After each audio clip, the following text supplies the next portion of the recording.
the Keshe Foundation Spaceship Institute Teachings of Plasma Science. We're discussing basic inner space, and today's topic is atmosphere. So as we all take a deep breath and see what's going to transpire today. My name is Alexander. I am from Canada. It is August the 14th, 2022, and this is the Keshe Foundation North America Plasma Education Series. And so we want to welcome the new knowledge seekers, and of course we want to welcome the mature knowledge seekers. And as this is the North American presentation, we want to welcome the other continents around the world, which is really what makes this presentation so effective. And as we said, we started this series back in Brazil in October of 2020, and we are really seeing the fruits of that labor. So it's been a long journey, and what we're trying to do is to actually make it more concise than the even longer journey that Mr. Keshe has taken. And one of the heroes of the Canadian space program, Mark, as you know, is the hero of the American space program. Rick Crammond is our fearless leader, and he has been doing an outstanding job bringing this technology to all the knowledge seekers who wish to have this. And so what we try to do is put a basic teaching series together, and I must emphasize the word basic. And if this sounds a little drawn out, it's just so that we understand what we understand and how little we understand. So when we start to put all the knowledge together, we find that, you know, it really isn't that very much. And so we just can't seem to get out of this basic idea. But the problem, you see, is that we've claimed to have been in outer space, and we continue to look to go into outer space.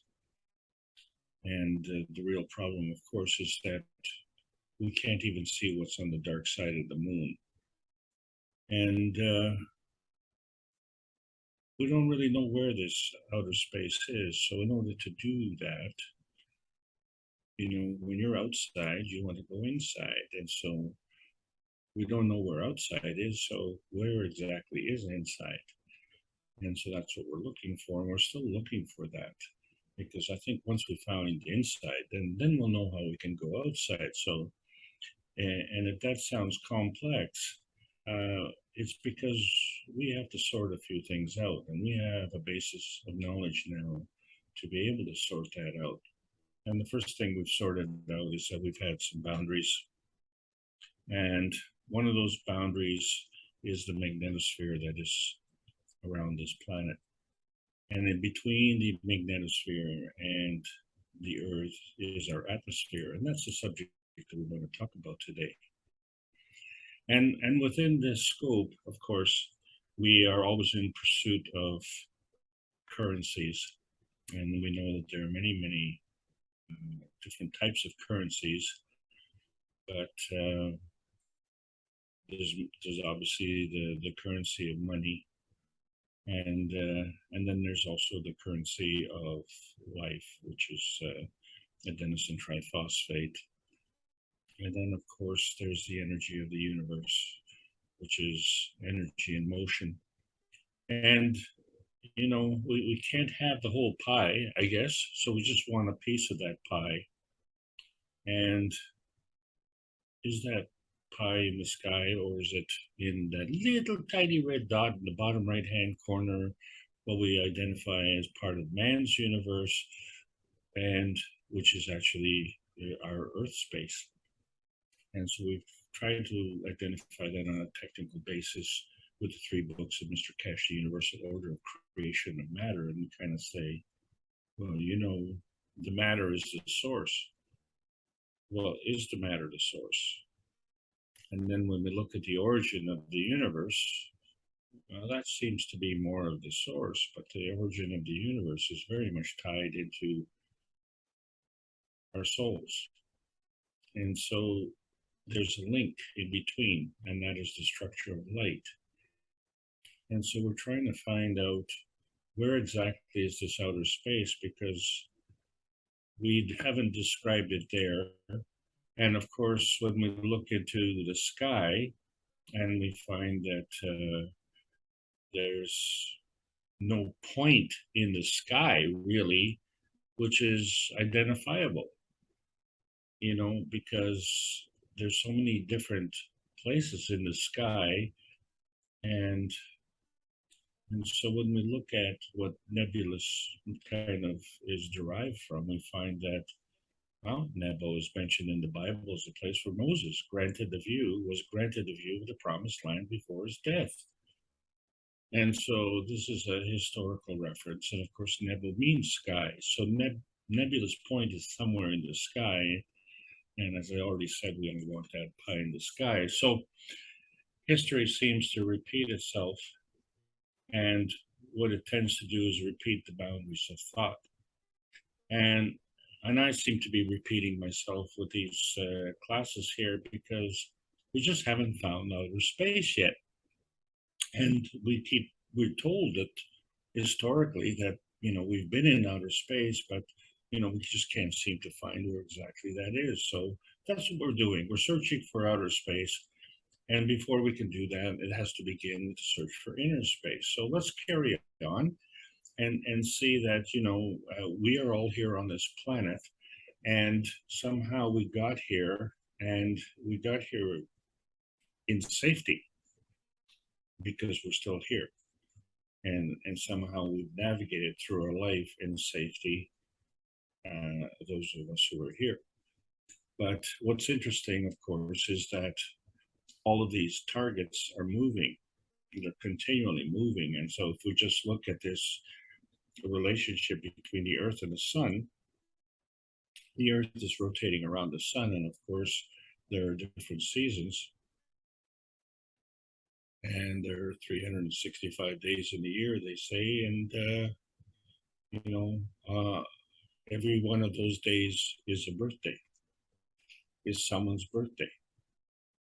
And so where exactly was this target when they arrived here? So clearly, because the target is moving, the landing point on this target is also moving.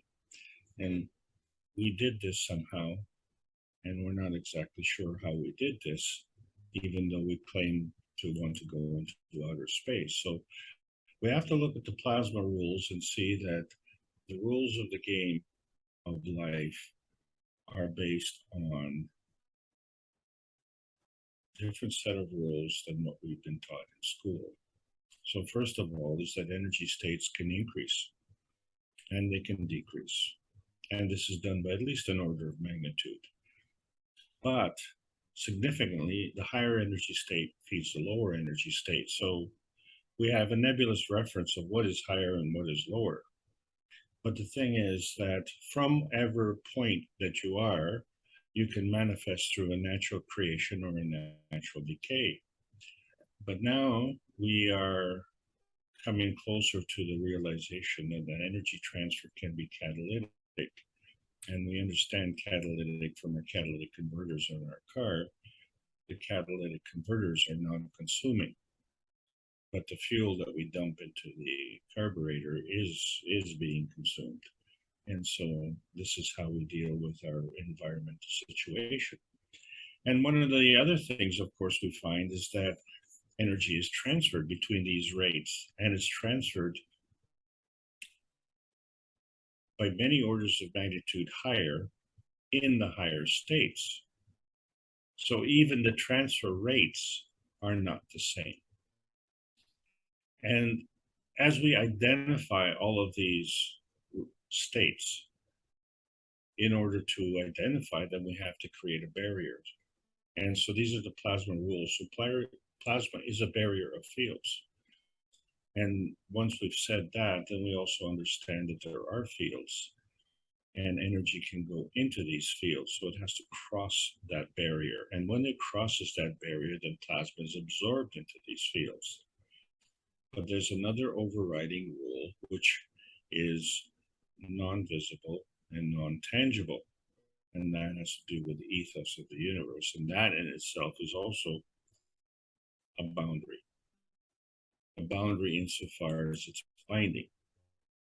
And so when we look at nebulous meanings, product quality is a nebulous reference because it doesn't tell you what type of product, and it doesn't tell you what kind of quality, and it doesn't tell you where, and it doesn't tell you when, it doesn't even tell you which space. It's just a nebulous positioning. And so if you want to understand the physical manifestation of the plasma reality, you have to have a specific product quality. And when you start to specify that product quality, then you start to specify the boundaries. So we are creating some boundaries, but overall, our main point of reference is the sun. And so the area of our interest is in this sun space. And the sun is a star. And the name of this star is Sun. There are other stars. And these stars are hard to see sometimes. But what's most important for us, of course, is where are we? And so we find ourselves with a relationship to this sun as a place where we have created boundaries, which we call orbits around the sun. So to determine our position, we have to identify what we're not. So clearly we're not on Venus, and clearly we're not on Mars. So clearly we are on Earth.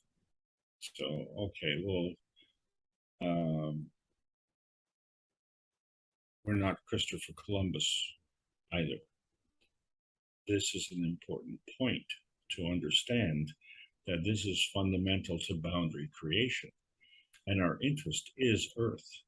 And we have a sentimental attachment to this Earth. And so this Earth is our own little tiny sentimental pie in the sky. And in the Earth, of course, so now we are in Earth space. And as we've discussed, within the Earth space, we have other transition ranges. And so these ranges go between what we've identified now as the magnetosphere, and that is our magnetical boundary of what we consider as Earth space. And the other boundary, of course, is the ground. And today we're going to talk about the atmosphere. And what we see is that these different ranges within our Earth space are identified and based on density. And so the higher we go, the lower the density. And we found then, or we said historically, that once we go beyond the magnetosphere, that we've gone into outer space. But we've already examined the magnetosphere last week, and we can't find outer space anywhere out there. The only thing that we found was other spaces.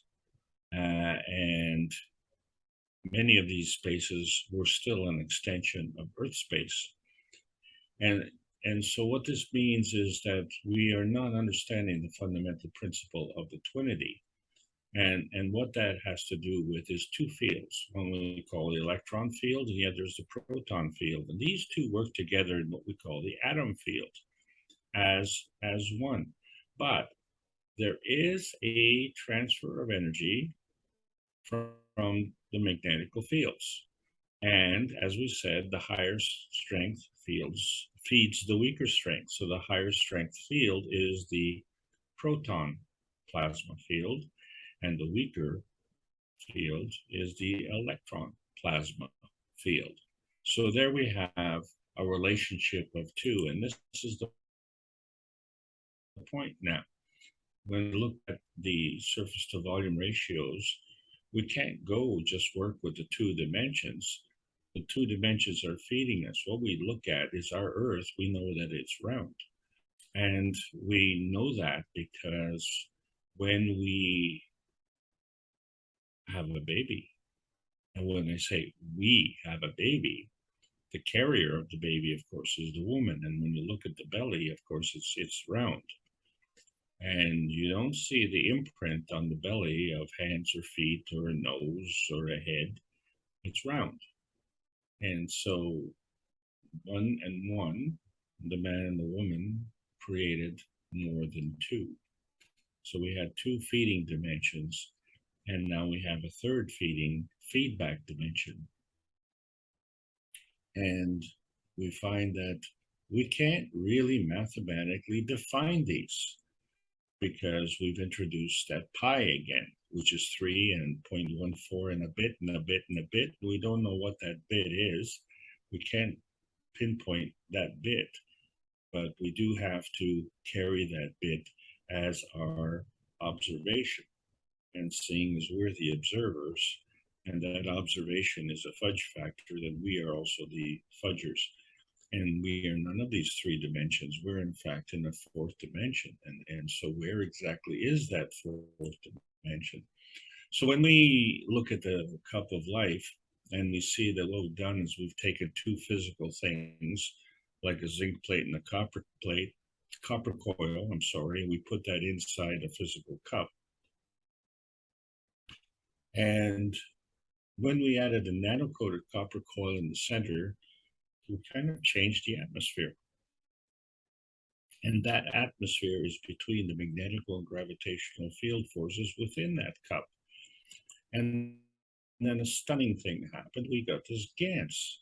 And so we've identified this GANS now as CO2 GANS, calcium carbonate GANS, zinc GANS, copper GANS, amino acid GANS, and water GANS. And so we started with those elements that I described, and somehow we got more. And it wasn't just one more, it was many more. And still, we still have the zinc plate and the copper coil and the nano-coated copper coil. So we didn't just have 1 plus 1 and convert it to 2, because we still have the 1 plus 1. But now we have more than 2. In fact, we still have the 1 plus the 1, and maybe in this case, we have 6 more. So 1 plus 1 is 8, arbitrarily. Isn't that possible? So when we look at these cups of life and we compare that to our space room, which is in our launch center. And so we had 3 seats on the left, which is the launch pad, and we had 3 seats on the right, which is our arrival pad. So we had, within the same room, we had a departure lounge and an arrivals lounge. And then, interestingly enough, when we moved from these chairs, we didn't just stay in one, but we crossed over to the other. In other words, in chair number 1 in the departure lounge, we crossed over to chair number 2 in the arrivals lounge, and then from chair number 2 there, crossed back over to chair number 3 in the departure lounge. And then we also had an opportunity to move within 2 different enhancement units. And not only that, but within the enhancement units, we had another 2 chair possibilities. And then when we came back, we went in a similar crossover path from the arrival lounge to the departure lounge, back to the arrival lounge. And we find this similarity in how we designed the twin cups. And so the twin cups are 2 fields. And in this case, we have 2 fields which are claimed to be identical, but it's impossible to have 2 things identical, because as we said before, the target is continually moving. But, you know, what's interesting here is that it is these two fields were able to create something else. And some of those things that we created are created by an unseen hand, because what created these fields is not there anymore.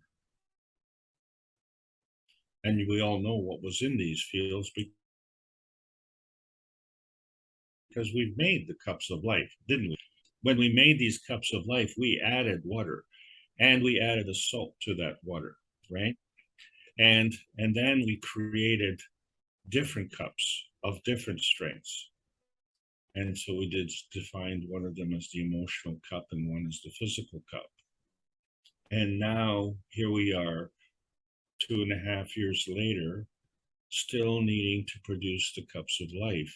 And we're finding how it's not only even more important today to produce this GANS and this plasma water, but it's even more important to share that with our environment, and specifically flush it down the drain or flush it down the toilet, because we are in Earth space. And so if we want to keep these apart, then when we make the cups, keep them at least 1 meter apart. But if we can put them together and add the other cups, such as the cup of soul, now you have a base. Cup of soul, cup of emotion, and a cup of physicality. And where exactly is this base? And so you find that's in an Earth space. So we have the cup of Earth. And so we have one, the cup of soul, and we have one, the cup of the Earth, and we have the interaction, and that will be cup number 4, the cup of inertia.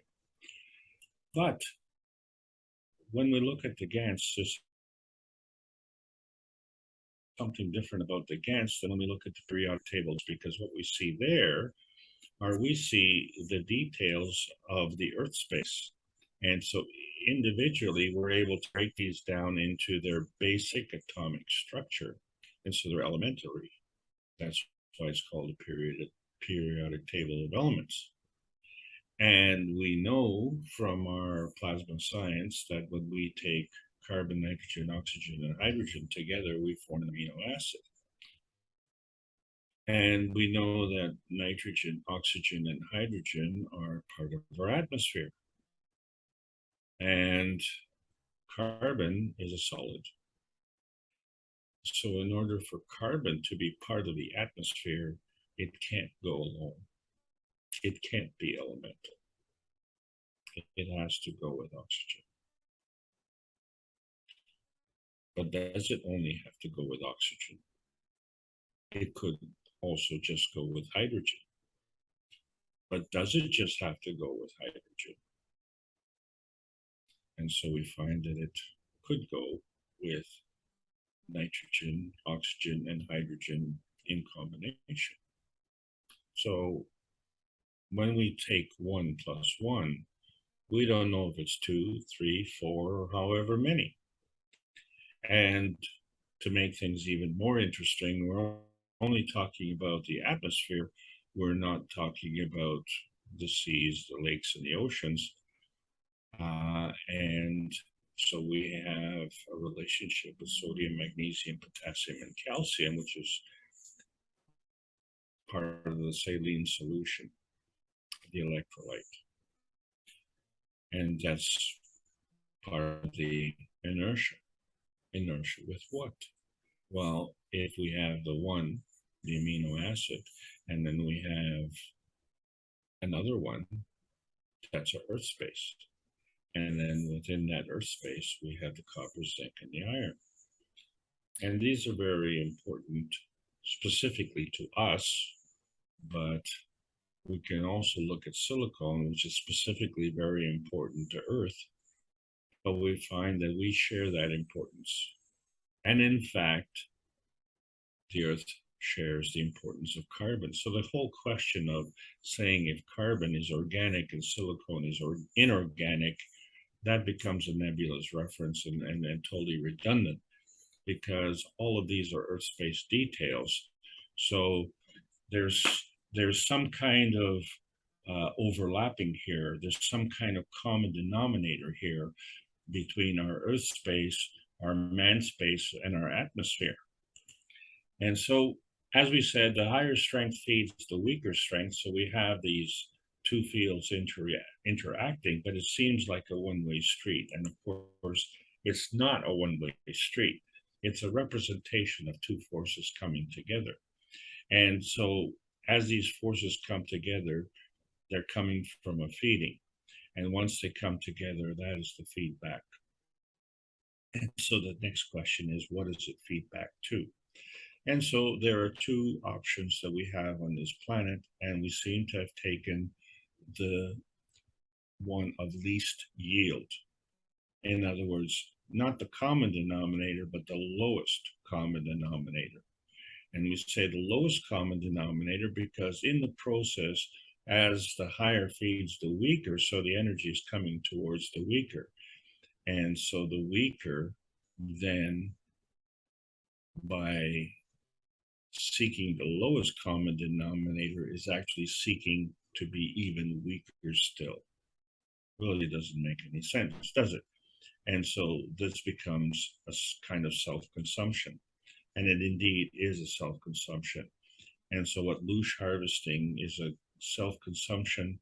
And you say, well, wait a second, loosh harvesting is a consumption of other selves. But in order to maintain that, because we're weaker, we have to expend energy to do that. So the byproduct of loosh harvesting, that is to steal energy from others, causes us to consume more energy. And so the byproduct is the self-consumption. So you see, the product quality is what we're talking about here. And when we look at the universal harvesting, it's self-enhancement. In other words, it's of a higher energy state, a higher quality. And so what we have to look at when fields come together, if there is a conflict point. And so we find that that conflict point is not really us. What's us is what causes the conflict point, the conflict field. And so we are not what we think we are. We are what created us. And this is the point. And so we have to understand when these forces come together, we see different examples of reactions and products from these forces. And so they can be a flash, or they can be a glow, or they can just be glitter. Well, wouldn't it be nice if it was a shining example? And the examples that we have is not very shiny, it's a binding example, because what we're doing is we're stealing energy at the expense of others. And so now we can identify what manifestation consists of and define manifestation. And we see that it is a perception of reality. And that reality is when two fields come together to form another. So in other words, the formation of any field is this manifestation. And so the plasma field is of a higher energy, and it feeds to the lower energy. So the plasma feeding is what leads to this manifestation. But manifestation could be non-tangible or tangible, non-visible or visible. And so we found that there is a plasmatic reality and there's a physical reality. But then there's another kind of reality, and that is the emotion of presence. And how does that fit in to all of these manifestation points? And the one overriding feature of this since we want to launch from our manifestation point and target some other manifestation point, is that we still haven't seen where outer space is. And so we have this duality where we see that matter state with a small m is physical, and mattergen state with a capital M is plasmatic. And so these are two different plasma spectra. And so one is feeding and one is the feedback, but not only. In other words, the feedback can feed to the feeding, and then the feeding can be the feeding feedback to the feedback. Now, that sounds like double talk. Check the news and you'll see what double talk really means. And so we have to look at what is the exact common denominator here. And then we're told that life is an illusion. And so what we think is shiny and gold is just a glitter.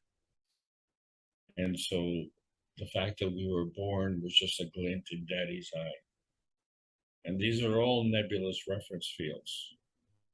But at no point or any point can we identify the launch point or the landing point with these kind of nebulous reference fields. So far through this pursuit, we have never found outer space. And so really man has never launched a rocket into outer space. But it's not to say that man hasn't been in outer space. It's just that we have been told that we have no choices. So let's investigate this further, because we see that the PM ticks are everywhere, and they are feeding us magnetical energy in packets. And they come together in a maggrav condition, which we have identified component-wise as being principal matter, transition matter, and convergence matter. And of course, that's one. And where's the other one? So we're talking about Earth space, so that's the other one. And then the interaction between the two is the inertia. And so all of this is based on the magnetical field force principles of attraction and repulsion, which we refer to as gravitational magnetical field forces. And these field forces are constantly feeding and constantly feeding back. And so, which one is the higher strength? And when we look at our atmosphere, we see that the ground is the stronger. So we didn't get born in the ground, we got born in the womb. And then from the womb, we came into our atmosphere. And so what we don't know is this model of what we call nuclear decay of the neutron, where we see the neutron break down into electron-proton combination, which we call an atom, and then the release of these PM ticks. And when I say we don't know if this is outer space. We're still looking for inner space, and we haven't specified if this is Earth space, although on the periodic table of elements, we are specifying that it is physical space. But when we look at our GANS materials, we haven't specified where those come from. They just seem to come from the atmosphere. And the atmosphere doesn't appear to be that physical, but actually it is physical. And we know that because when we send a rocket up, we have to cross the magnetosphere. And the reason we have to do that is because we have to go through this atmosphere. And then once we get beyond the magnetosphere, we could shut the rocket off. However, we have to have retro rockets to adjust our position continually, because you see, we've never really left Earth space. And wherever we're going, we could be in another space. So be it moon space or be it Mars space. And then during the trip, we're in that in-between space. So we've got this kind of nebulous relationship. So for instance, if we were to apply the electron-proton relationship to the moon and the Earth, then we could say that the Earth is the proton and the moon is the electron. But you see, the moon rotates around the Earth.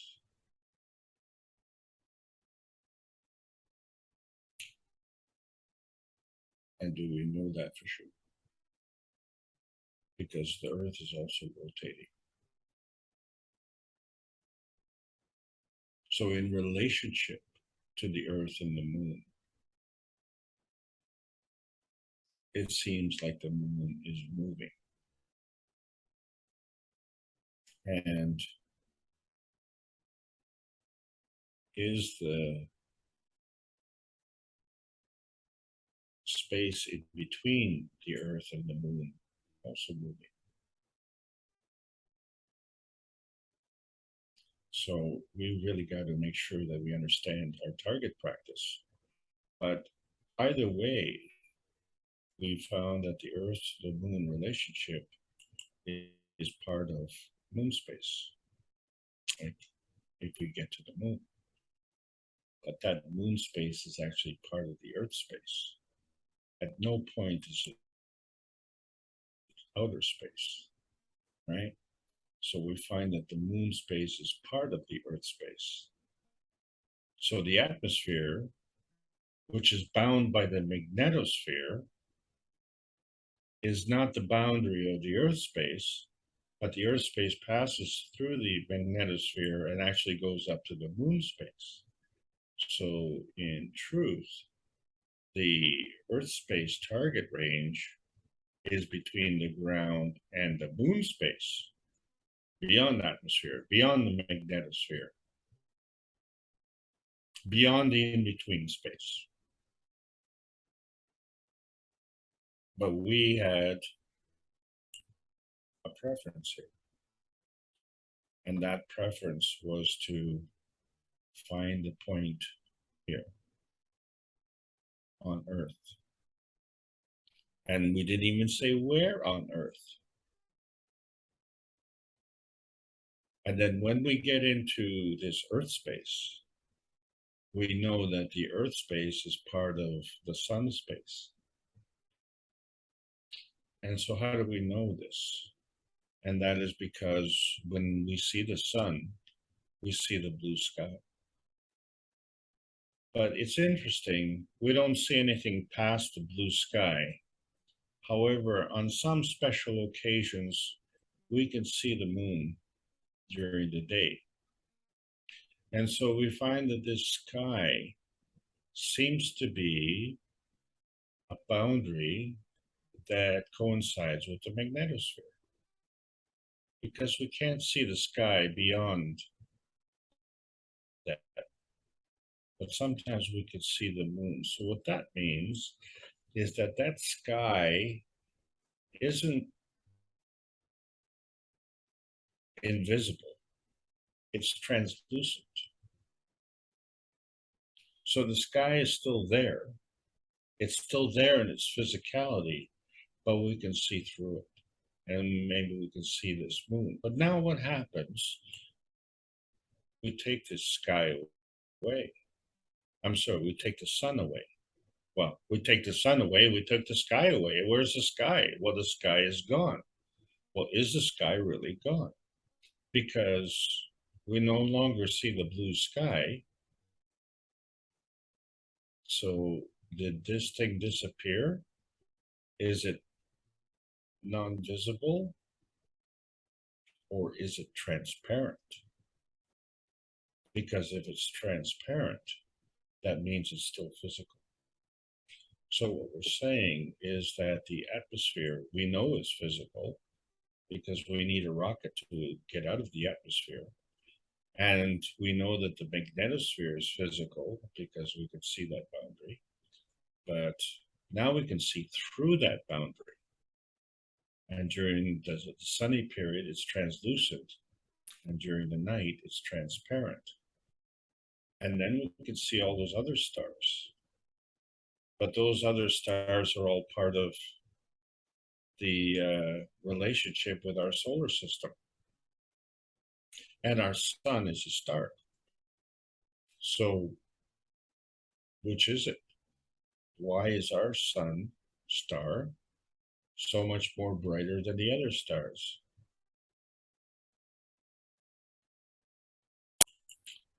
Trying to answer questions, not ask for questions. And so when we look at the planet space, here's something we find. Within the sun space, we have an Earth space and a Mars space. And so there is this overlapping because at some point, the Earth is between Mars and the Sun. And the Earth is part of the sun space. And Mars is part of the sun space. So both are part of the same space. Well, how can both be planet spaces part of another space? And so the way we do this is to overlap it. So we understand that because when we have a graphic like this, to assemble this picture, it's done with a bunch of overlays. And so each overlay is transparent. And when you put the overlays together, you can't see the transparent part, but you can see the physicality.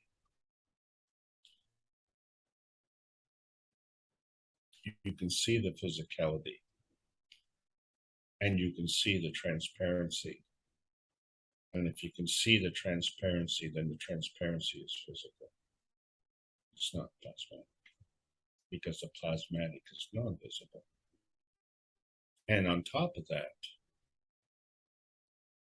we have another discussion, and that is about what's more important than Earth space to all of us is our own space, man space.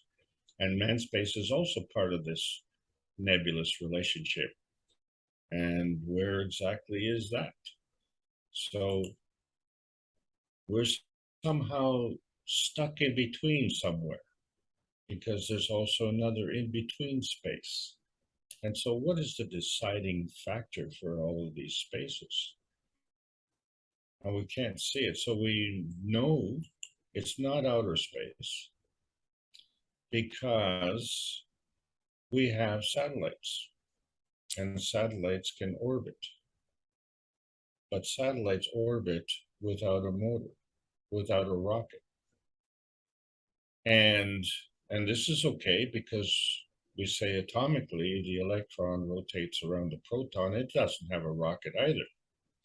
And you know, with respect to the atomic structure, we know that we have orbitals, and so each of these has their own path, and they have their own boundary, and is based on field strength.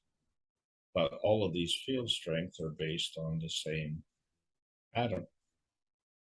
And so if we look at how the sun's relationship to the Earth, that's one orbital, and then the Mars, well, that's another orbital. And then we say the Earth and Mars are satellites. Okay, well, that's fine. So far, so good, except that we have these retro rockets which have to adjust. And what exactly are they adjusting? And so the tendency is to restore itself to the gravitational point. And so if we see a satellite coming near to the magnetosphere, and if it gets too close due to the friction, it might burn up. And so we find that at the point, that boundary point, we have a creation of fire. So the fire is within the magnetosphere, inside the atmosphere, not outside the atmosphere. Not outside in the in-between space, the moon space or the Mars space or wherever space that we send a rocket to. It's only when we get into the atmosphere that we see this fire.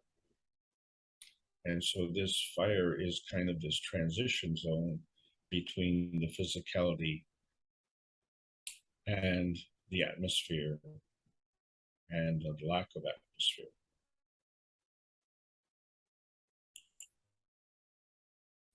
And then when we look at the GANs, we see that the GANs is physical. And it gives us a color, which indicates that it's either a zinc GANs or CO2 GANs or a combination of both. But inside, we have a hole in that GANs. And so there's something that caused this hole somewhere in there. And when we say somewhere, that's some nebulous point. And there's a boundary between that hole and the GANs, but it's not a very definitive boundary. It's just kind of like a fuzzy boundary. So it's got a very nebulous boundary. But the point is that that hole in the GANs is not where the GANs has disappeared. It's where the GANs has accommodated the hole. And the hole is part of the physicality. In fact, the hole is part of the atmosphere inside the GANs. And so because it is not visible, but because it is physical, then it is transparent. So if it is transparent, that means it's physical and it's not plasmatic. So the hole itself is a feedback. And the feedback is a feeding product of what? We can't see anything. It's all gone. Look, it's vanished. And so this is the point.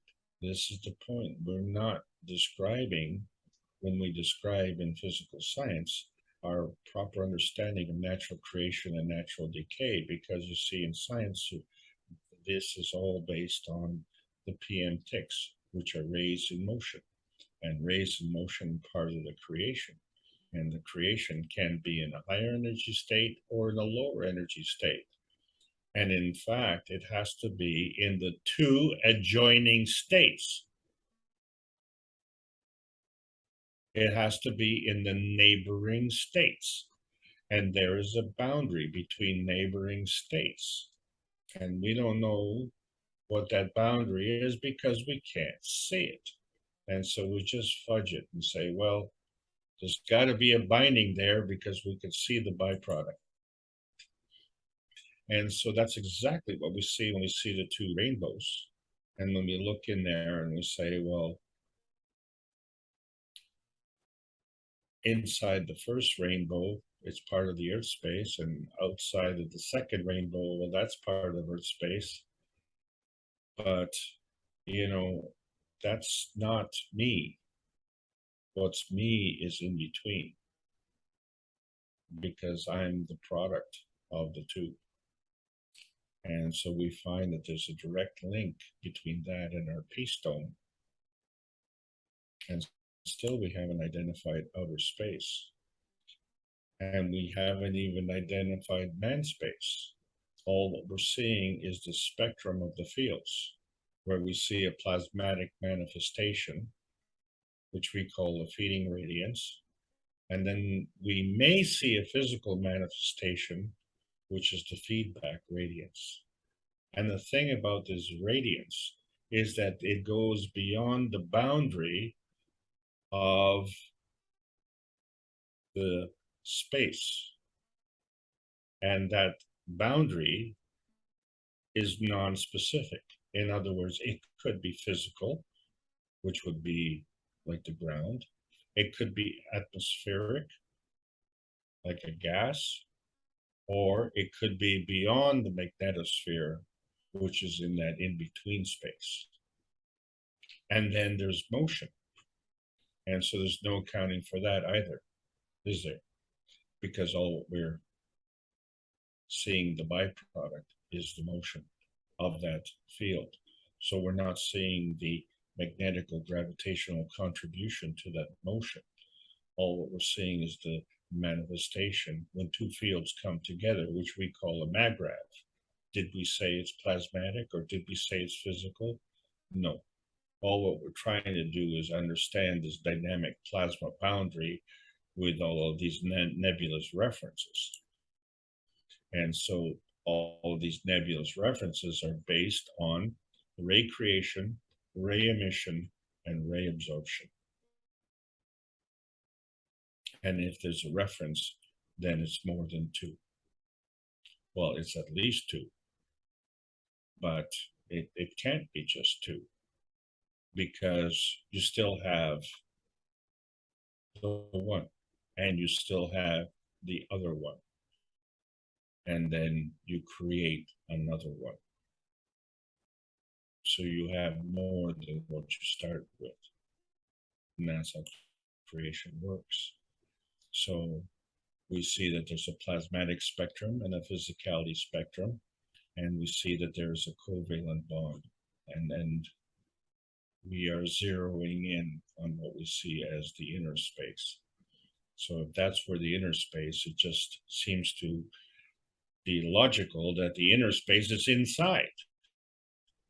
And so when we look at the rotating hemispheres on this planet, we find that there's a north space and a south space to this earth space. And the boundary is this equator, but we're somehow crossing over this boundary, and then we are within this earth space and we're kind of caught in between.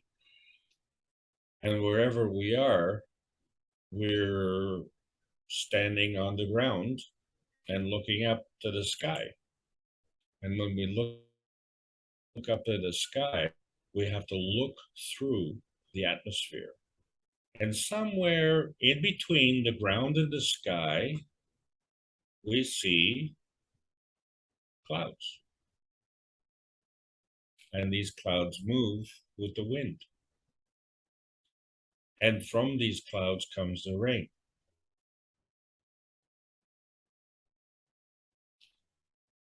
None of these three come from the ground or from the magnetosphere. They come from the atmosphere. Where exactly in the atmosphere do they come from? Because the atmosphere is that in-between space between the ground and the magnetosphere. So the atmosphere is a byproduct of the combination of the magnetosphere and the ground sphere, and they overlap. So the atmosphere is also overlapping. But we still don't see where this comes from. All we see is the byproduct. So as we've been talking about the soul sequencing, we see that the sun has a soul and the earth has a soul, and the combination of those two attracts the soul of man, and they converge together. So now that we have a soul of man, and this is what's important in this dialogue, is us. We're the ones who are important. And so we interact with the soul of the earth. Now we've attracted the soul of the body.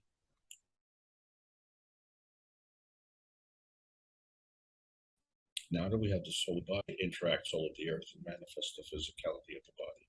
So these are the default pathways of manifestation.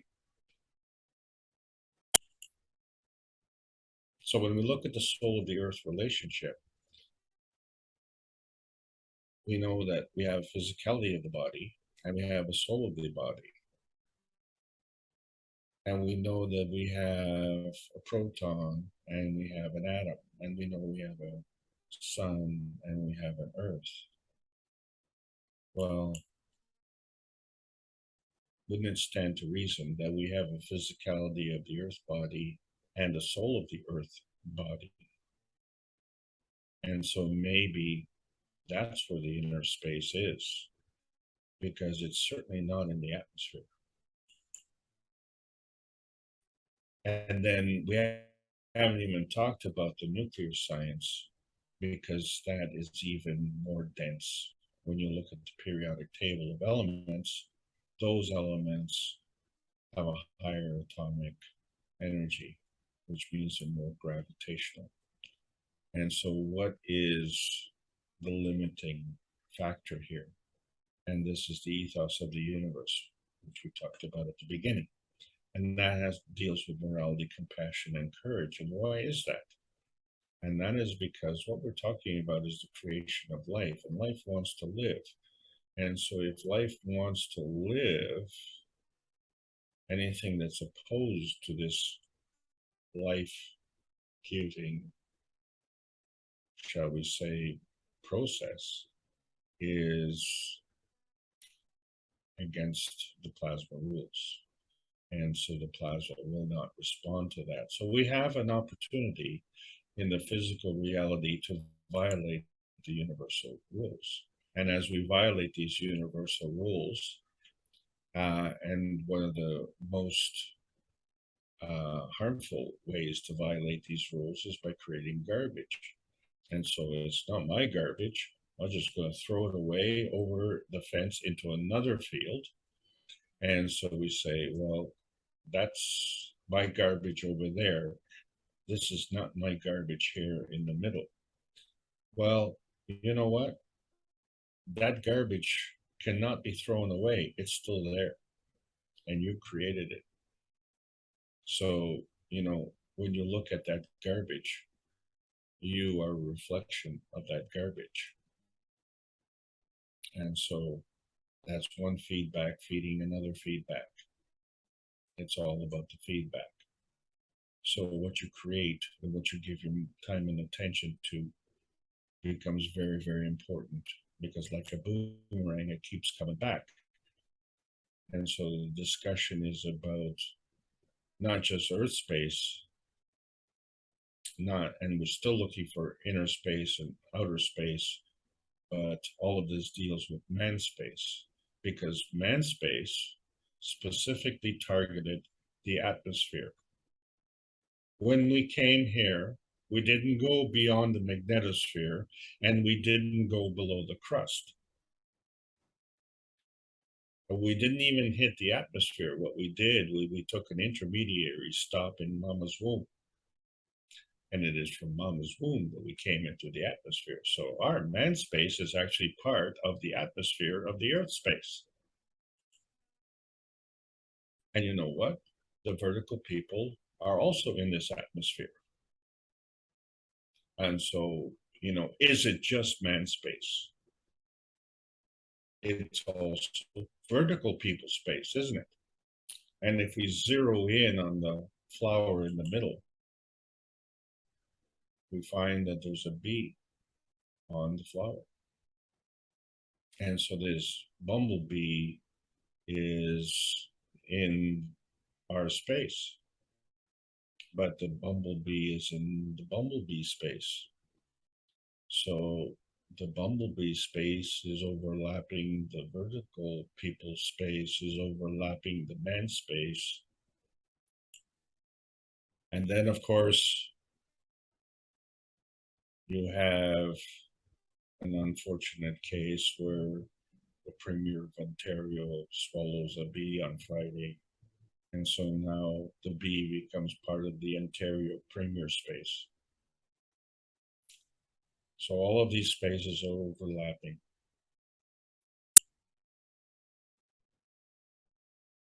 And then there's this other thing, this emotion energy manifestation. And we have to question. We've come to a point where we have a debate between peace and prosperity and war and poverty. And I don't understand why any thinking man in this world would be debating this subject.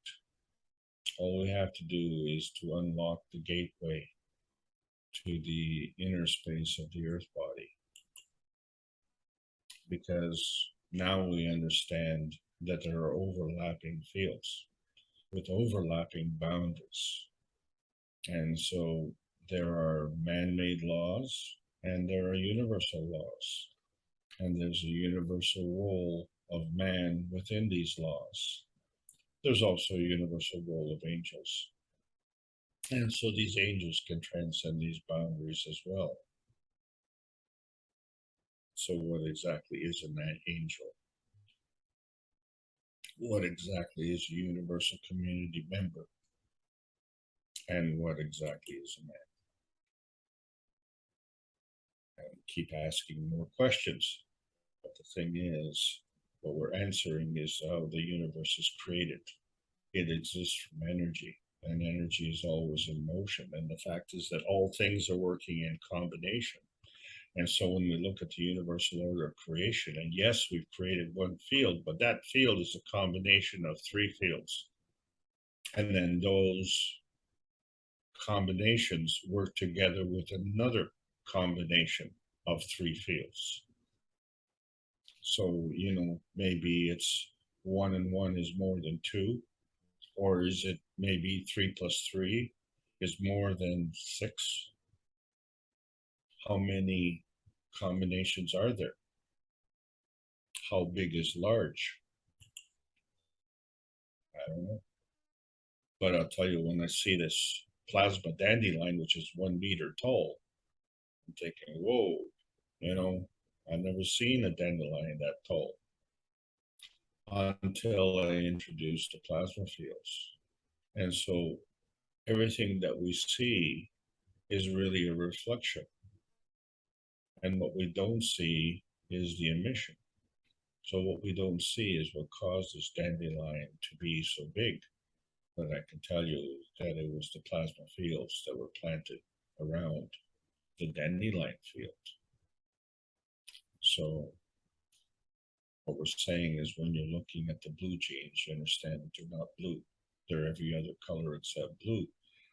And when you're looking at the green, you know that they're not green either. And so this is the thing.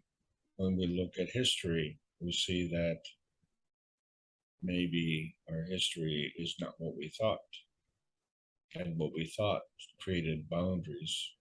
And we've been repeating those boundaries, and we have to look and understanding how the universe works. And so when we look at our target was the atmosphere on Earth.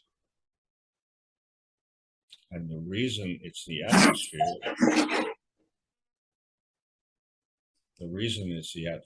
is because there's a gradient. There's a gradient charge. And this gradient charge is gravitational. Where did the charge come from? And so we find that the charge is a feeding pack that is coming from the universe. And it's not one charge, it's a composite charge. And these are all plasma charges.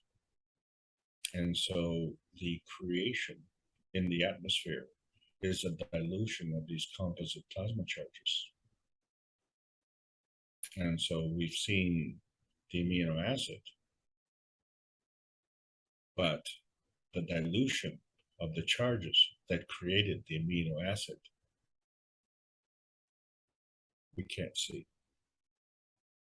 And all of us came into this atmosphere, but all of us are unique.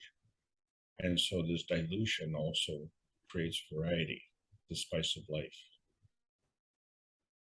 And so we're still looking for that inner space, because none of this is identifying outer space, per se. So this is what we know. Man is inherently peaceful. And if we want to cross that peace bridge and join the universal community, then we have to stop being warmongers. And so this is where the plasma energy takes over. And so when someone asks you to define plasma energy, tell them it's a kind of energy state. And it helps us understand our earth space and how we can transcend those limitations of science. And today, more than ever, it's more important than anything more important than anything on this earth, and more important than anything in our universe, because there is a link, there's an emotional energy manifestation that is connected to the inner space of our bodies. And this is the feedback of another feedback to another feedback. And all we have to determine is, are we binding or are we creating? And so the vision enhancement units, which we wish to give as a gift to the US military, and for some reason there is an opposition which I don't understand, but facilitates a plasma interaction with this inner space emotion energy to create a different kind of manifestation, refugium manifestation, which is the default pathway back to the way we were born in this atmosphere. And so can we say that we were born as in terms of materialization?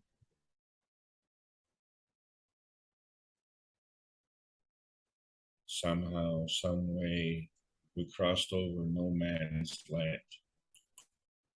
And so we are always wanting to find that place where science meets the soul of man for peace. And so there is no physical place for that. There are overlapping relationships. We have the scientific community needs to own up to their responsibility, and we have the spiritual scientists need to own up to their responsibility, and add these two together with the plasma science and speed up the rate of change, so that we better understand these field relationships, which they themselves are overlapping, and to understand that it's not just about Earth space, it's about the inner space. And when we understand this inner space, then we'll find the outer space. We have to create an atmosphere of peace.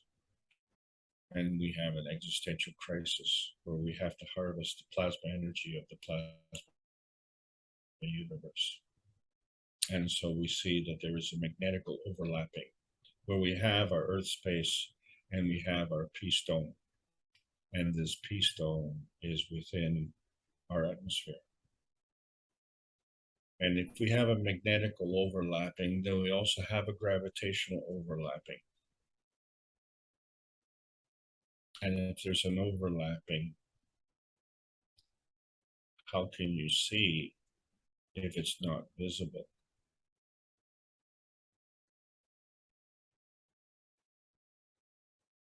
If it is transparent, it is physical.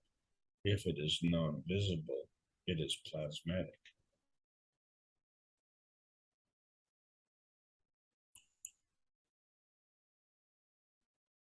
So we have no proof of outer space. We only have proof of the transparency from the Earth space to the sun space, to the planet space, to the moon space, and that space in between all of these spaces. But what we do have proof is that we were born. We arrived here somehow. And the way we arrived was using some system somehow. And so the real question is, if we want to launch from here and go somewhere, we obviously want to come back and make that the round trip. However, is it possible? Is it likely that we are only halfway through our trip? In other words, arriving here was the destination, and it's only halfway back. And so if we want to go back, why do we want to go back with a different system from the way we got here? And why can't we go back? And we've already discussed that. Because when we look at the problems. Really, problems are just an absence of the solution. And the solutions are absent because the evidence is absent. And so we say, well, you know, our Earth space problems are really because we haven't found our inner space. And if we haven't found our inner space, then our outer space problems are the same, because then we can't find our outer space. And all of this becomes some nebulous point, somewhere, somehow. And until June the 6th, most of us were only given the choice of going into outer space with a rocket, and we found that that was a failure. But now we're in the post-June space, post-June 6th space, where we have choices.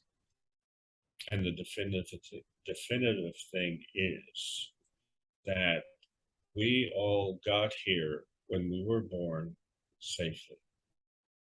And all those who have gone through our space center have left and come back safely.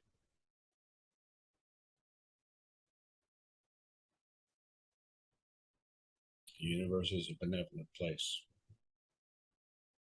No room for warmongers. This is the KAKT Foundation Spaceship Institute teachings on plasma science, calling all Earth space patriots. There is a World Peace Treaty. Sign it. Sign it with your heart. Sign it with your soul.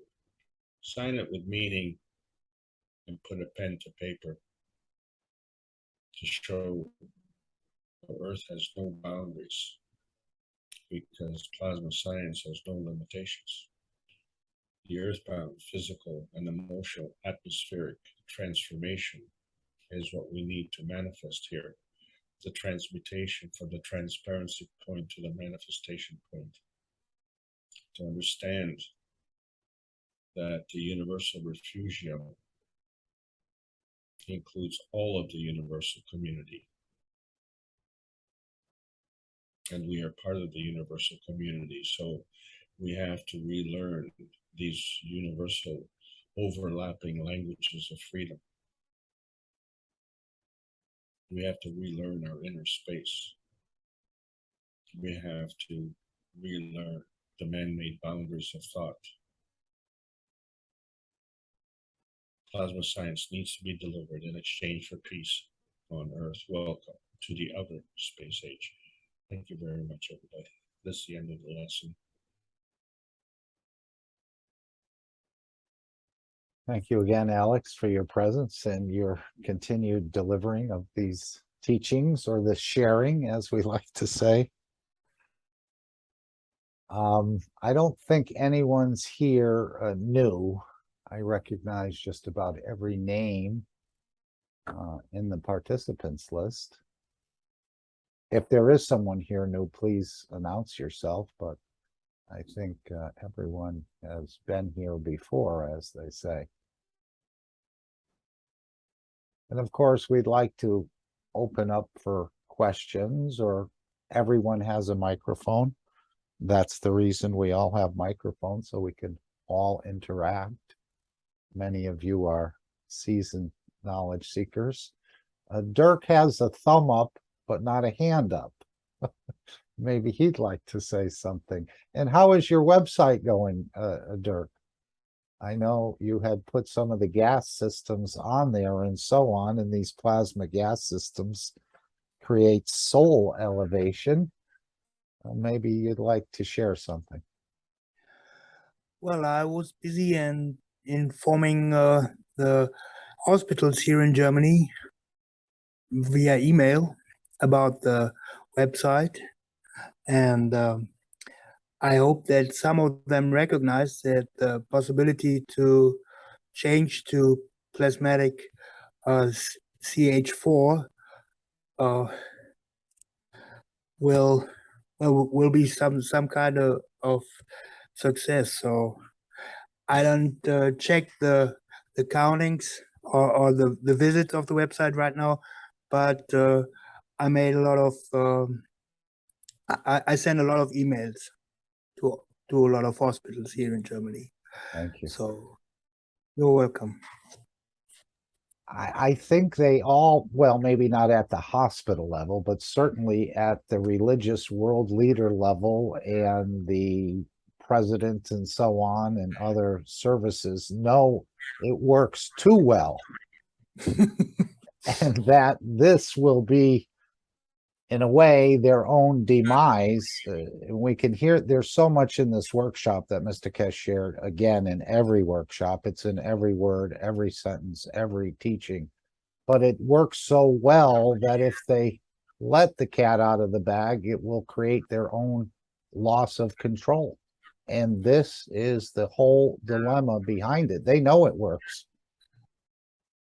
Yeah, the authority know it works, but I think because gas is getting more expensive here in Germany and in Europe, it's a good opportunity for the hospitals to change from the addiction of pipelines and tankers and yeah, of gas transportation. And empty beds to go And along with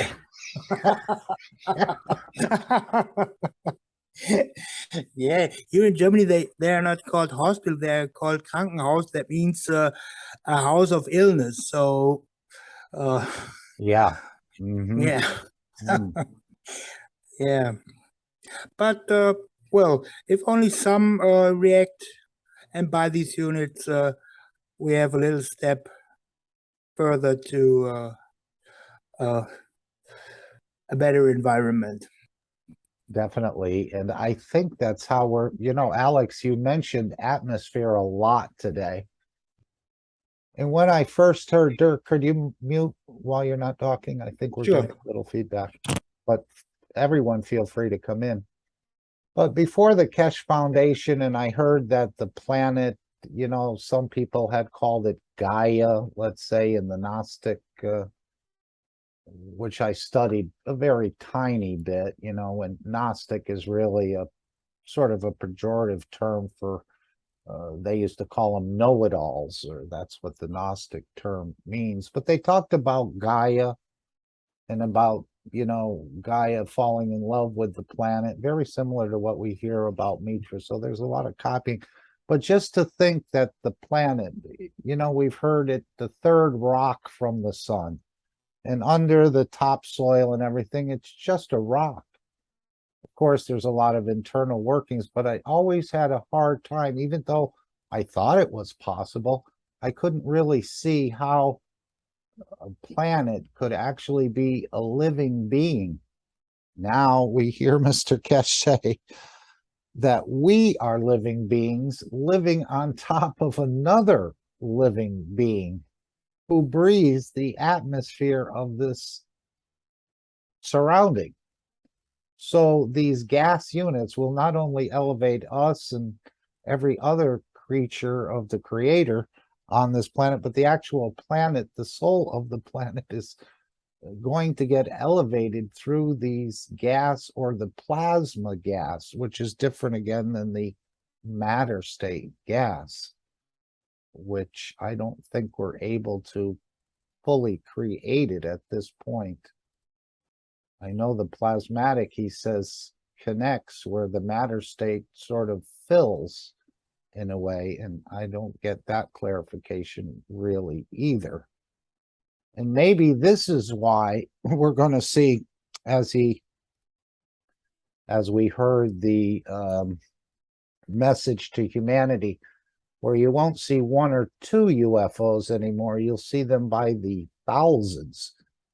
I remember Mr. Kesh saying about them coming in a UFO for a dip in the ocean, perhaps taking a sample, because this was a creation of life, a sample of the seawater, not that they couldn't create the seawater in space, but because the original was so valuable. And I know he talked about these gases going into the universe, that even the universal community somehow would, and maybe they just want to come here early for the party, Alex, and enjoy the atmosphere, let's say.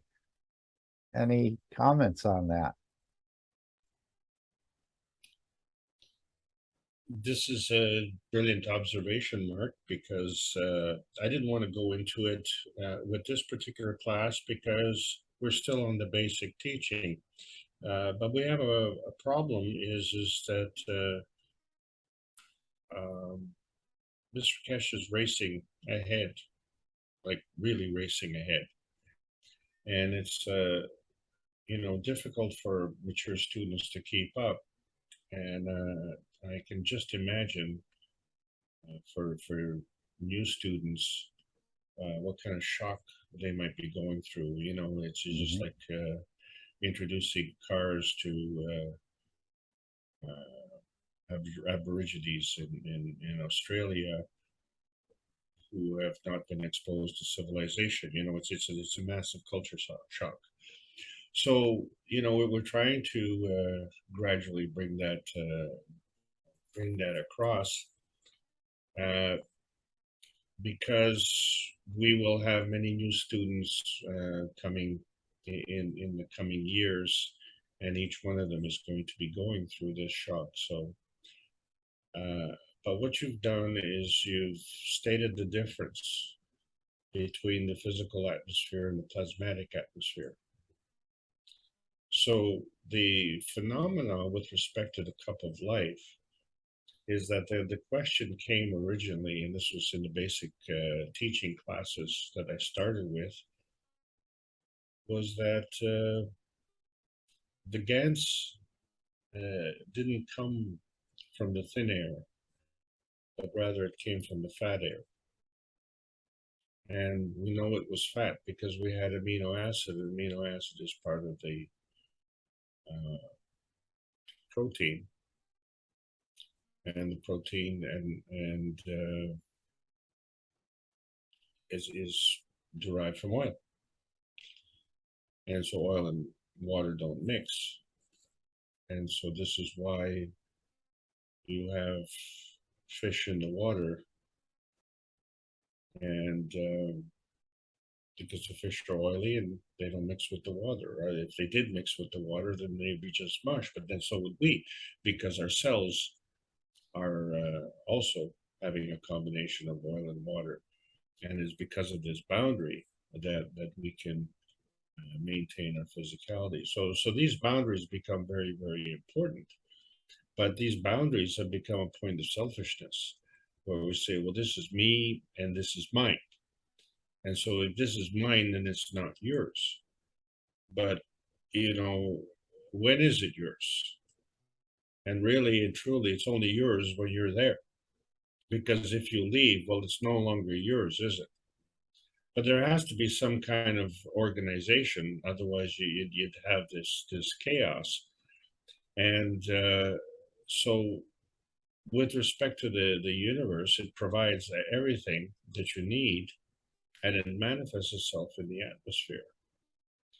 And when I looked at the explanations from the physical science, there was never a satisfactory explanation of where clouds came from or where the rain came from.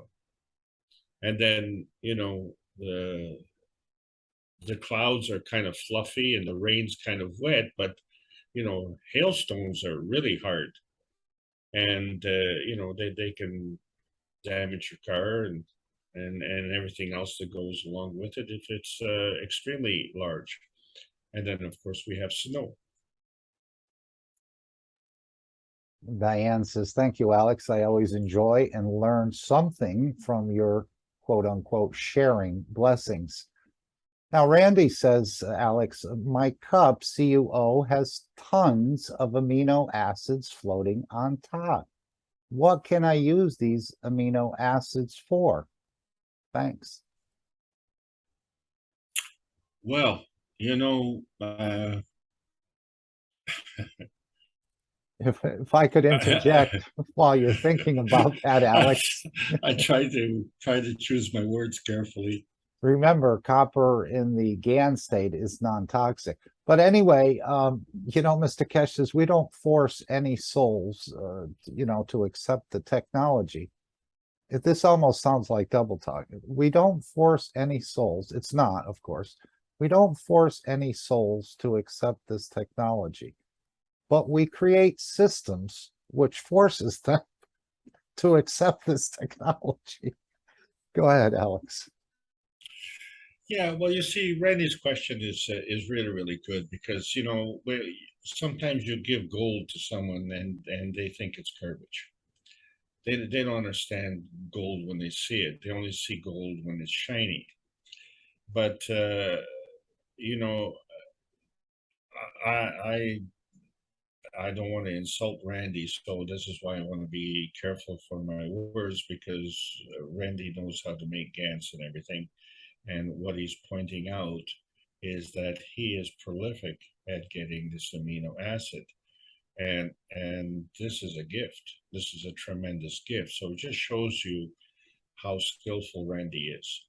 And that's what I want to point out, because with the amino acid, it is a connector. Now, I did an experiment, and I did a live experiment demonstration to a gentleman, and the problem with this gentleman is that he was a disbeliever, and so, you know.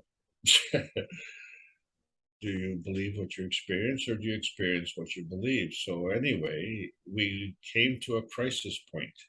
And so we know I just talked about oil and water not mixing. Well, so we took the amino acid off of the cup of life and we harvested that in a cup. And then we washed our plasma water. And that took a while. I had to wash it several times. But I had some washed water and I put it in a cup where I was going to make plasma water. And then I took that amino acid that I harvested and I scooped it up with a plastic spoon and I put it in the water. And I positioned it in such a way to have the light reflect through the water. And what was very interesting, I don't want to put you on the spot, Mark, but have you done that experiment? No, not, I mean, I've shined a flashlight through it. But if I took the amino acid off the top of the water and I put it back into the water, what happened to that amino acid?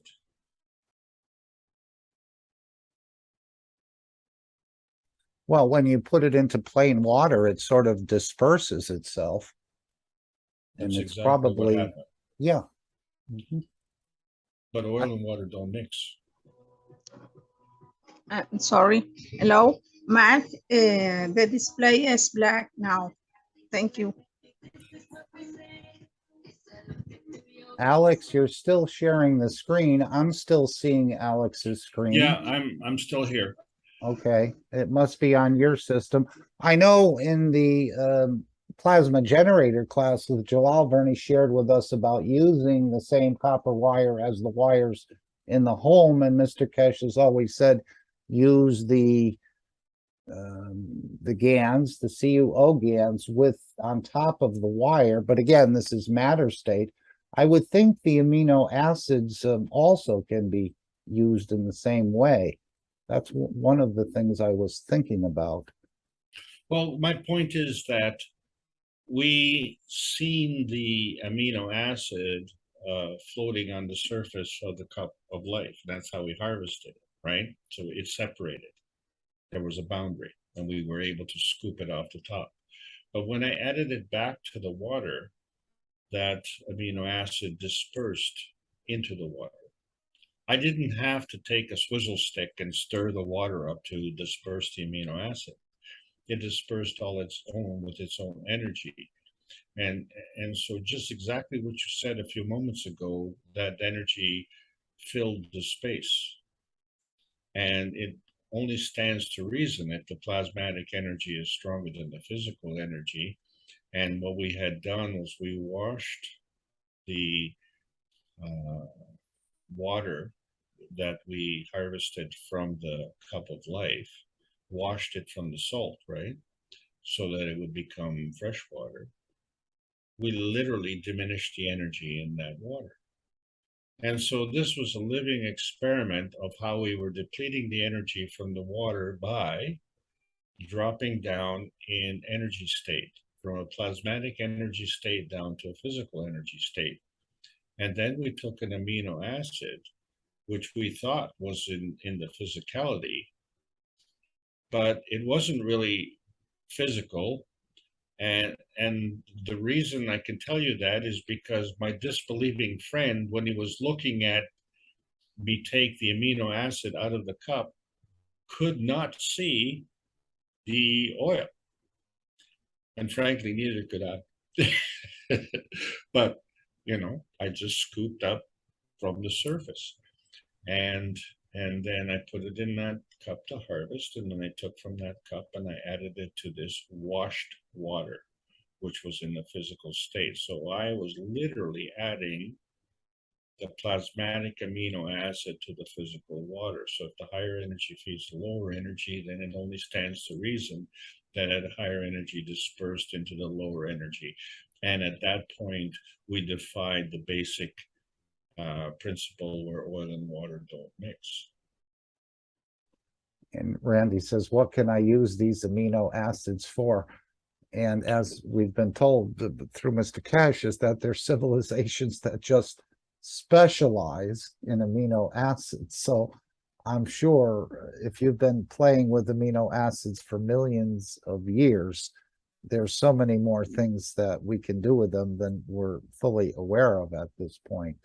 Yeah, and I just want to emphasize, though, to the direct question, is that the amino acid is a connector, and it enhances the strength.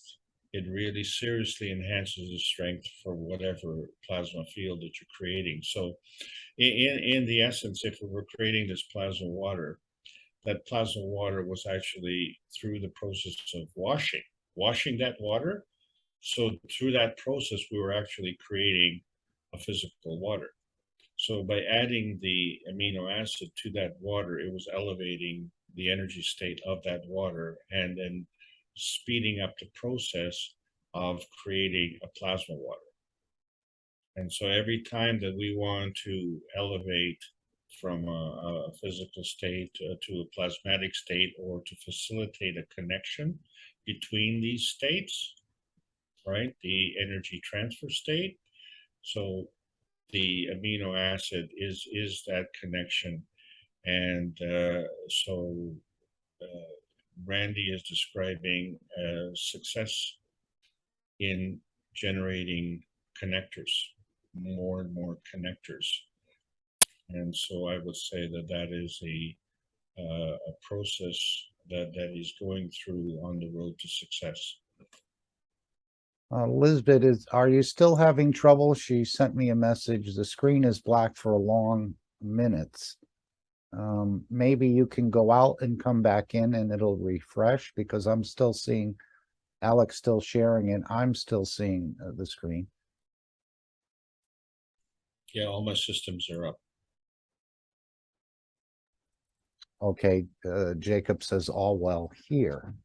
So I think it's something internal on your system, maybe refresh it or so on and so forth. Alex, I found the testimonies from Claudia and Josepha, and I have them queued up. You said you wanted to hear them, but we have both of them here. The actual testimonies in Portuguese were much more emotional than, let's say, Raphael reading the translation in a way. But both of them were very, very powerful.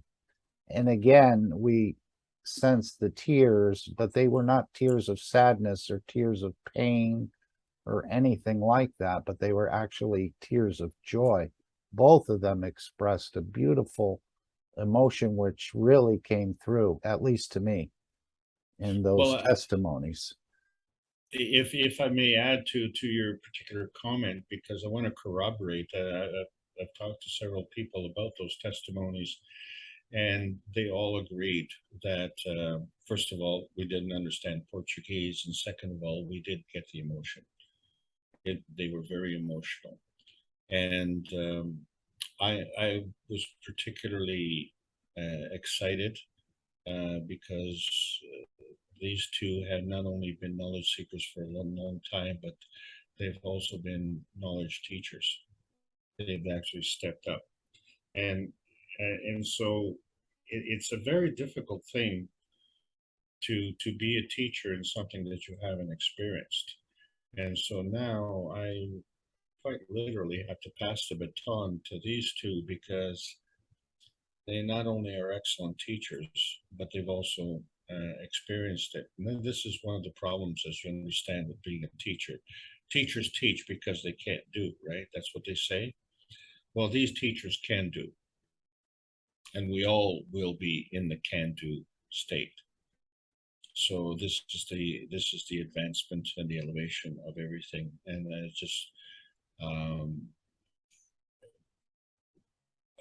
all the people that I've talked to have made the same comment.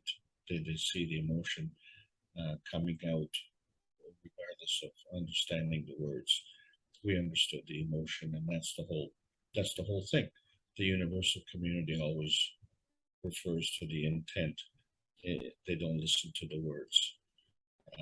They listen to the emotion, they listen to the intent, and they respond accordingly. And so either they engage or they put a barrier. Disengage. Yeah, engage or disengage. There you go. There you go. So, yeah, and what another comment that I just want to make is that the testimony was extremely elaborate and detailed and meaningful. And for that, I thank them. I just want to draw one point. I was shocked to hear the length of the trip. I know coming from South America to Europe is a long trip, but 30 hours plus one way is just unreal. I can't imagine it, and I personally don't have the patience for it. So my hats off to them for being able to do that. But I am absolutely sure that the return trip didn't take 30 hours, because they were probably recounting their trip over and over again and enjoying the benefits of those trips. So I'm going to stop talking and pass the baton to you. Okay, I don't know if Claudia or Josepha, if you feel like saying anything, but I would encourage everyone to listen. And we're going to hear so many more testimonies. I know coming out of here, Mr. Kesh is encouraging people to sign up for especially local people or people that have been through the system. And again, we can always sponsor someone if you can't go there, because there's many people apparently that would like to participate in this transmutation process. And he said you could buy a round trip ticket and you may get credit for the return flight. So that could be maybe sooner than we think. But yes, I agree, Alex. When I heard 38, 34 hours, I just couldn't believe it. I know Ed thought it was a lot of layover time, but it's still a lot of when you can go direct and instantaneous, let's say. Why would you take a flight? Hello, Mark. Hello, everybody. Hello, Alex. Hello, Claudia. Thank you for your Hi. comment, Alex. Hi, Claudia. Thank you so much. I think that the voice that I said about on Friday, I made alone, and I connected to the machine to make the voice, the deployment, and everything that I felt. And And that's what you said. That's only emotion. I can speak everything because it's many flashes but I want to ask you, Alex, because we did this travel, but I don't know. I can see in me the change. I don't know the change that stay with me in my routine and in my daily life. So I want to say what you think about it.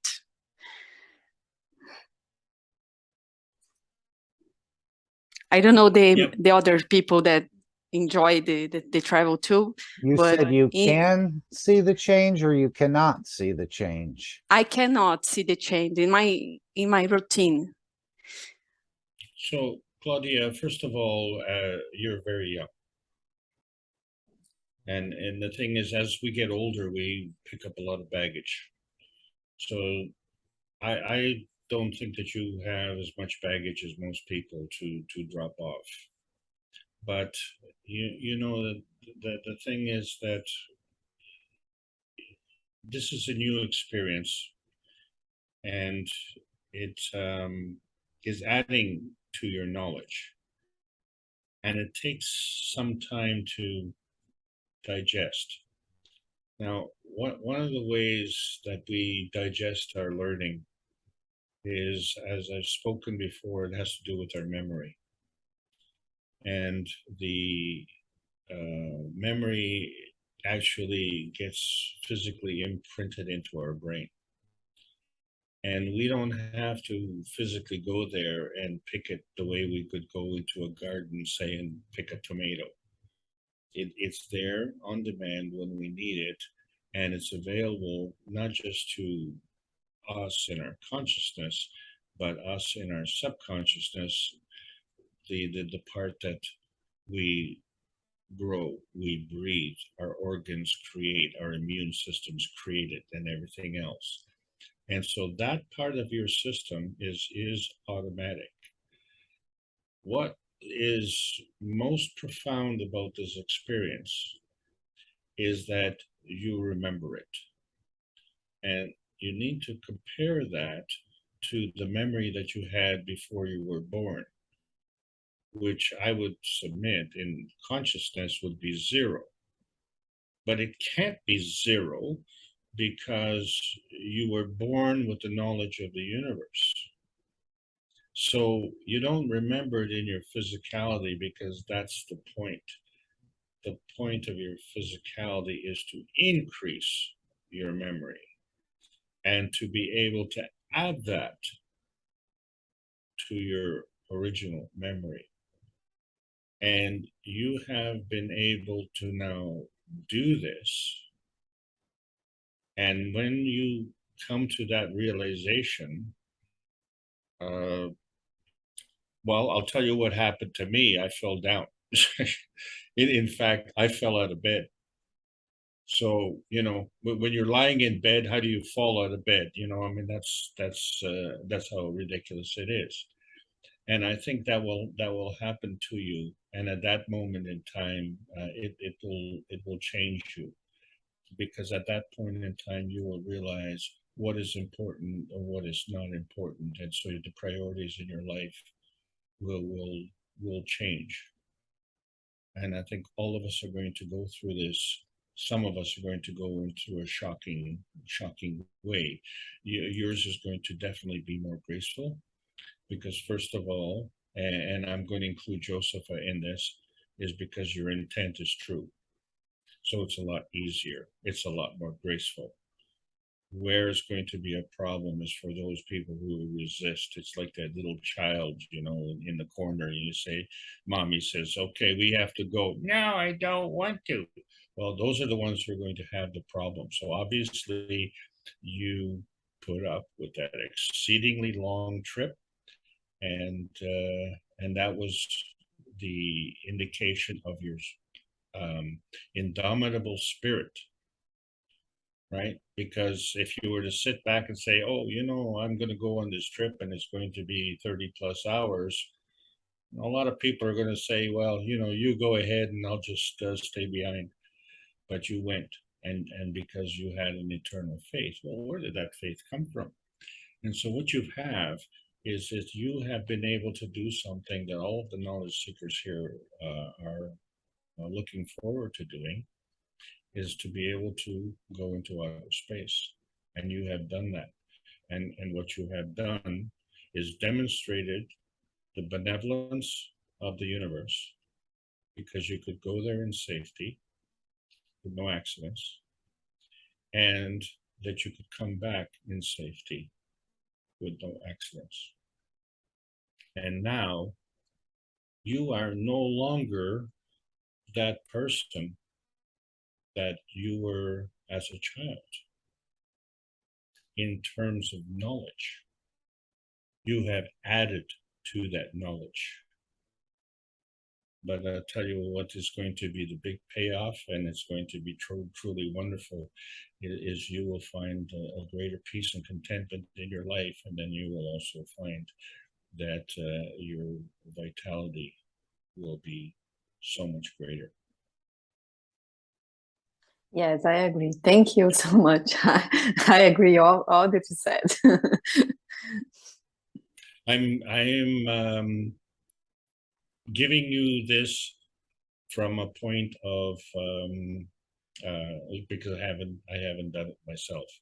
It's from all the information that I've put together with respect to the explanations. You see, because something is always something. Nothing is nothing. And in the absence of an explanation, we can, oh, it's nothing. No. It is something, but you don't have an explanation. Well, now you have put that explanation forward. And so you have that gift now. That is something that you have created. So you are a product of that which you have created. And now that gives you an added insight. And so now the challenge is, there are two challenges. One is how you navigate through the rest of your life, and how you navigate with the people you come in contact with. It's a huge challenge, let me tell you, because, and well, I know it's been hard for me to actually cope, and I've had to basically, force myself to cope, because you can only interchange with society. You don't want to be a hermit, say, oh, like some monk in the Himalayan mountains, you are in heaven. You're a heavenly creature in heaven, and now you need to tell the world. Yes, he's continue to do what you're doing, and approach, and what are you doing now. I think it's a privilege that we have, and I'm thankful for Mr. Cash, and and continue this working that we are doing in Brazil, and increasing the knowledge for everybody. And that's it. Thank you so much, Alex. That is it. Thank you, Claudia. Thank you. And I wonder what sort of conversations or interactions are going on between the soul of physicality and the soul. The soul wants to escape, to go out and confirm it. You have to, through the death process and so on and so forth, to confirm its existence. But now the soul must be quite delighted that the physicality or soul of physicality is sort of waking up in a way. And as Mr. Cash said, this is the first time the two souls are going to be allowed, they're aware of each other, but they're going to be allowed to work together. So this must be a delightful time for the souls in a way.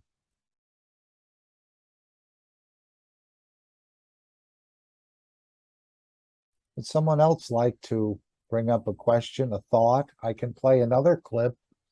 There are so many pieces of knowledge, again, in 5 hours.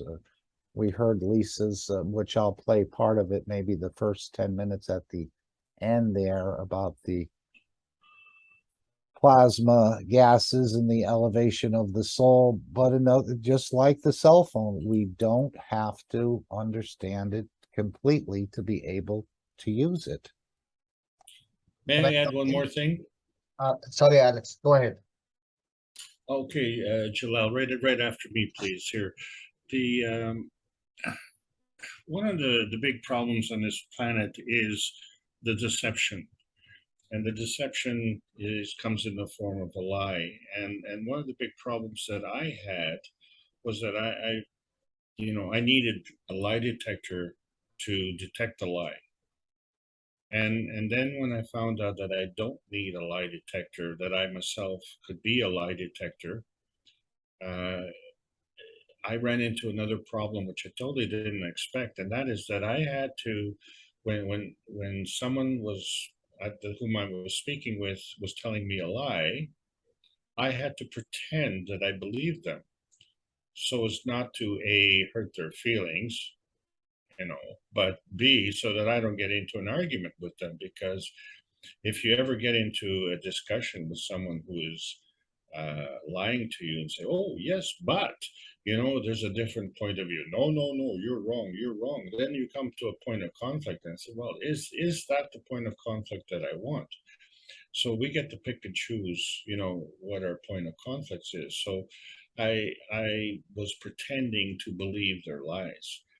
And now Claudia and Joseph are in a position where, on behalf of the rest of the Brazilian community, they already know the truth. And so nobody can actually come across and lie to them. And nobody can make a comment with respect to Austria because they've been there. No one can make a comment about the enhancement units because they've done that. No one can question their determination because they've done that. This is a huge release of a burden. They don't have to pretend, and they don't have to take it. They don't have to say, oh, if anyone questions what they've done, excuse me, we've documented it because we've been there. We documented it because we were on the Friday broadcast in Brazil, and we documented it here on Sunday. This is the truth. These people are telling the truth, and as such, they can tell others. But what we do know is that people sometimes don't want to hear the truth. And so that is another truth. So what we have to do is discriminate. And we've been taught that discrimination is a bad word. Well, excuse me, discrimination is important because this is where we have plasma that can absorb fields or plasma that can be a barrier of fields. So something that is detrimental to us is something that we put up a barrier to. And conflict, warmongering is something that we don't need. The way we do this on this planet is we fight fire with fire. So you want to go to war, let's go to war, and we'll see, who survives. And what do you survive? Maybe you survive a few more years, but the stupidity continues. The immorality continues. Claudia and Josepha have severed that connection to stupidity and to the lies, to the cheating and the deception. This is worth gold. Over to you, Jalal. Yes, thank you, Alex. Hi, everyone. I have two things here. First, I didn't hear the question of Claudia. That's one. Second, I really like you all guys to listen to the answer of Mr. Cash to Salomia in the last workshop. It is, everything really you need to do is listen to the answer. He said, I do not fight. Solving a problem is exactly like you eat.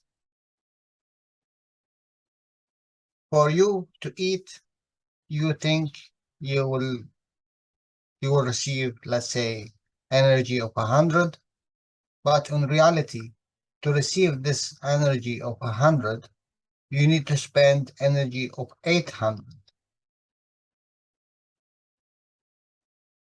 Why? It's only to confirm for the emotion side of the mind that it is exists. The same thing, solving a problem that you think you will get from it 100, but in reality you spend 800 of energy. This 800 or 700 or 500, you spend it wasting this all energy for just hearing the problem. You need it. You need it to elevate. Add in it this 500, which you wasted it here and there, to listen to the technology, to go in it more and more. And you all been chosen from your soul part.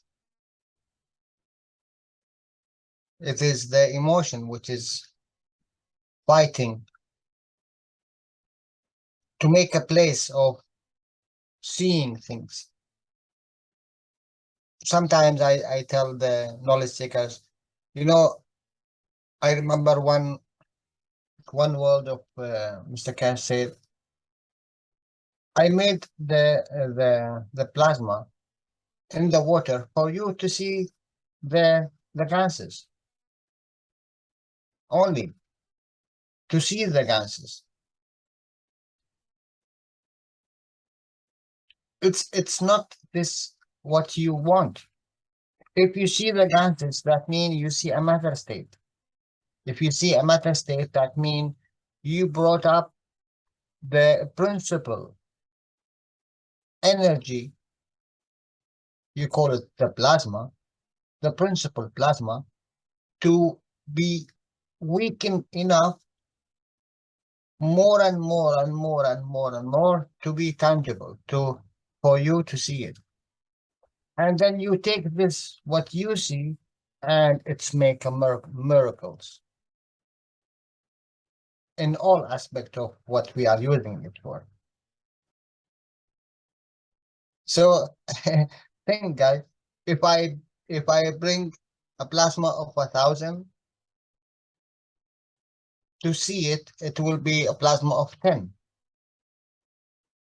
It is an order of magnitude, You bring it to a plasma of 10, and then you use it to make all these beautiful things. So what about the real 1,000? What it will do? So anyway, this only to put it to think about it in all your works. And whatever you do with the plasma, you will have something. Not necessary, my dear friends, not necessary it will interact with you. Plasma interact similar or near similar. Maybe you are more above this plasma, what you think you need to interact with. Or maybe it is above your strength, but I don't think it's above your strength. I think you are more above it. And don't go to the big go to the drops. The drop, it's more important and more strong than the whole ganses, the whole packet of GANs. One drop of it, it's more stronger because the stronger without the weaker do not work. So he needs the weaker to give. So he will give more. So the weaker, it will receive more.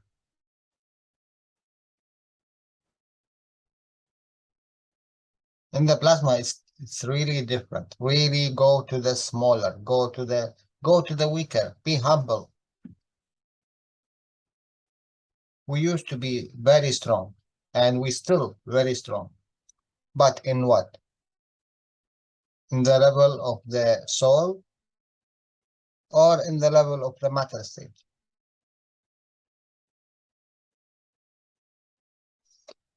So thank you. And if beautiful Claudia repeat the question. I only heard the answer, my dear. So if it Hello, is Jalal. hi Claudia. I asked him what can change in my daily life because I am not seeing after the travel into the new unit. So It's very good. It's very good, yeah, that you didn't see it in your daily life. no, I didn't see. No, really, really, it's very good. Because whatever is there, it is above the matter state. So what you need to do? Go above the matter state. And you do not go to, as Mr. KAKT said, enough with the dreams. Enough. You go and you say, I'm gonna sleep and I will dream. No. You decide, I will go. That's finished. If it's daytime, nighttime, lying time, douching time, whatever time, and there is no time, you know. So you decide, I want to go. That finished. I know someone. He is eating and he go, and he do not know that he's doing it. Until recently we speak together and I clear to him what he's doing, and he tried again and again to do it, but he didn't succeed because he want to see it from the matter state. We all do it. All the time we are doing it. So don't look to the matter state. Don't bring it down to the matter state. It already interact with you 100%, 100%, and it is very beautiful not to see it. Just if you done anything with the plasma, anything with the gases, and you trust there is fields and interaction, just trust these fields. okay, Jalal. That's all what Thank you you. need, really. That's all what you need. You know why we need confirmation? You know why we need? Because we are not crazy. We need to see things that the people do not call us crazy or I don't want to bring this word as idiots. No. We do not need a confirmation. We done it with the small things. And believe me, this small things, what you done with the ganses, it is the weakest point of the plasma. So imagine if there is no ganses, what is the strength of what you are doing? Like you bring a god and you want it to be a human. That cannot be. That cannot be.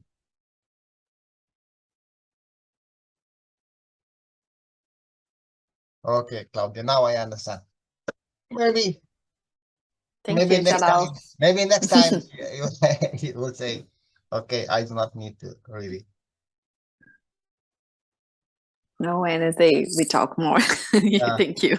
Yeah, thank you very much. Thank you, Alex. Mark. Okay. As Jalal said, Mernez, I muted your mic, but you may have wanted to add a comment.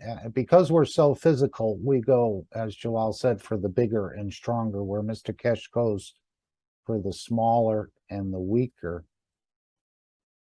which is closer to the creator and more humble and a giver. So Mernez, did you want to make a comment? Please open your mic unless it came open by mistake.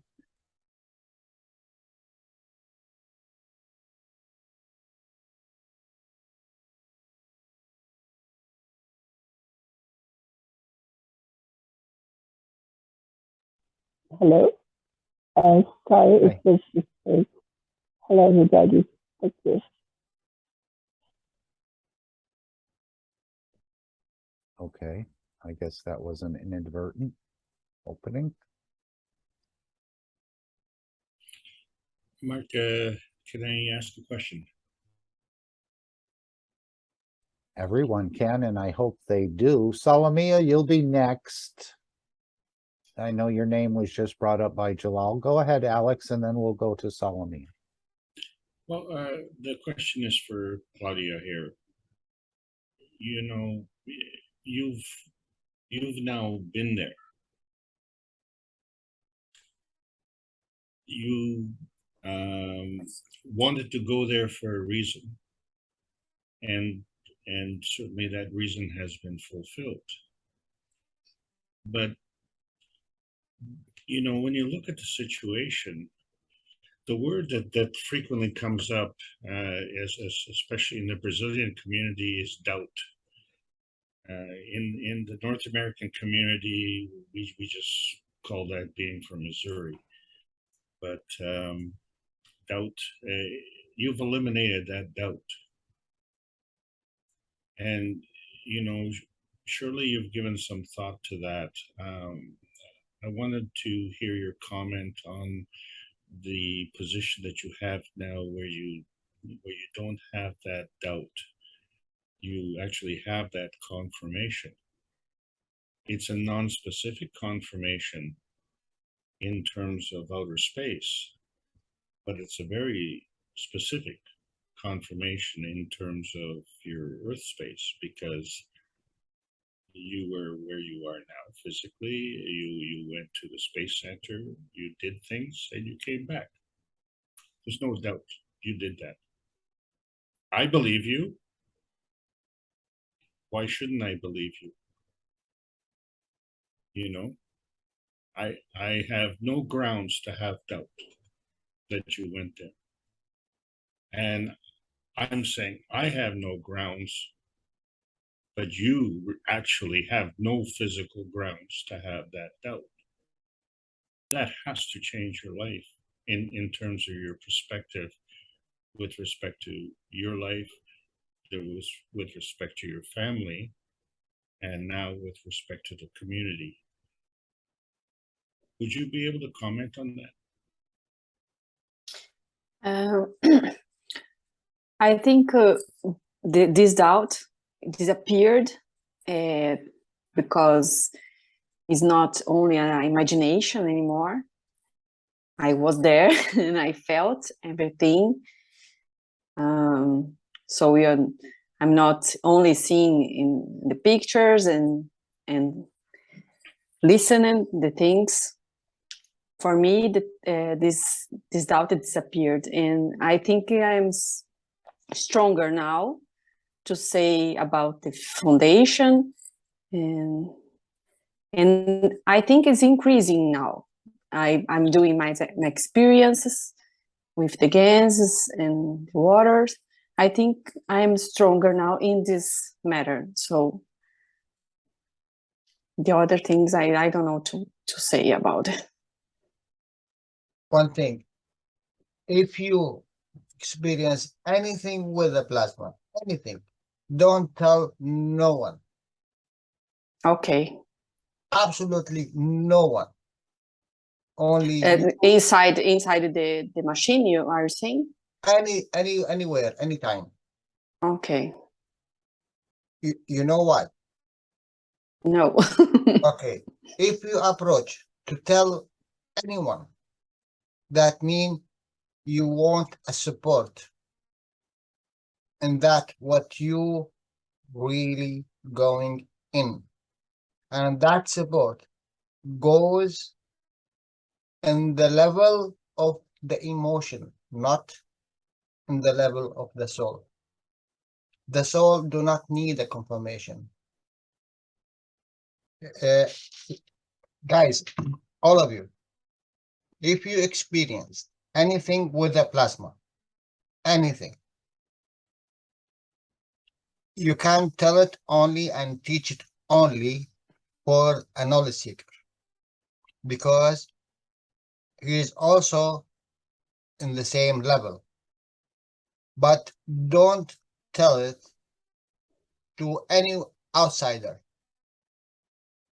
whoever he is, because when you go there to tell him, see what is here, see what is that, see what is this, that mean you are in the level to confirm that you are right and that you do not need.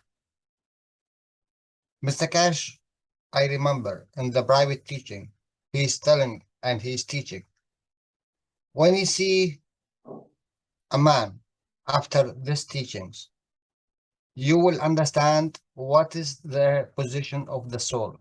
And this is only for you, not for you to tell him his position,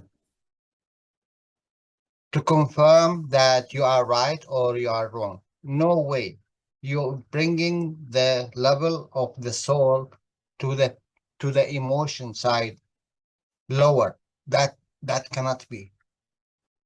If you experience something that when you are testing something and going experiments with the plasma to elevate, yes, that is different.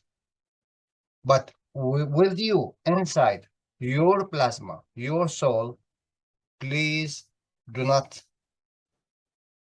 take it to this level of confirmation. You do not need a confirmation. The confirmation done only one time when you put the two plates and you made the gases. But we still, until this moment of time, we are using the same method to confirm that there is a plasma. The plasma is above these gases. The gases is very, very weak. The same thing when we go to the others and we try to show them, we try to tell them all these beautiful things and I think it's not going in the elevation of our soul. It's going in the level of confirming that we are right in this technology. And this is up to you. How much you can spend energy in that. This energy you need it. Mhm.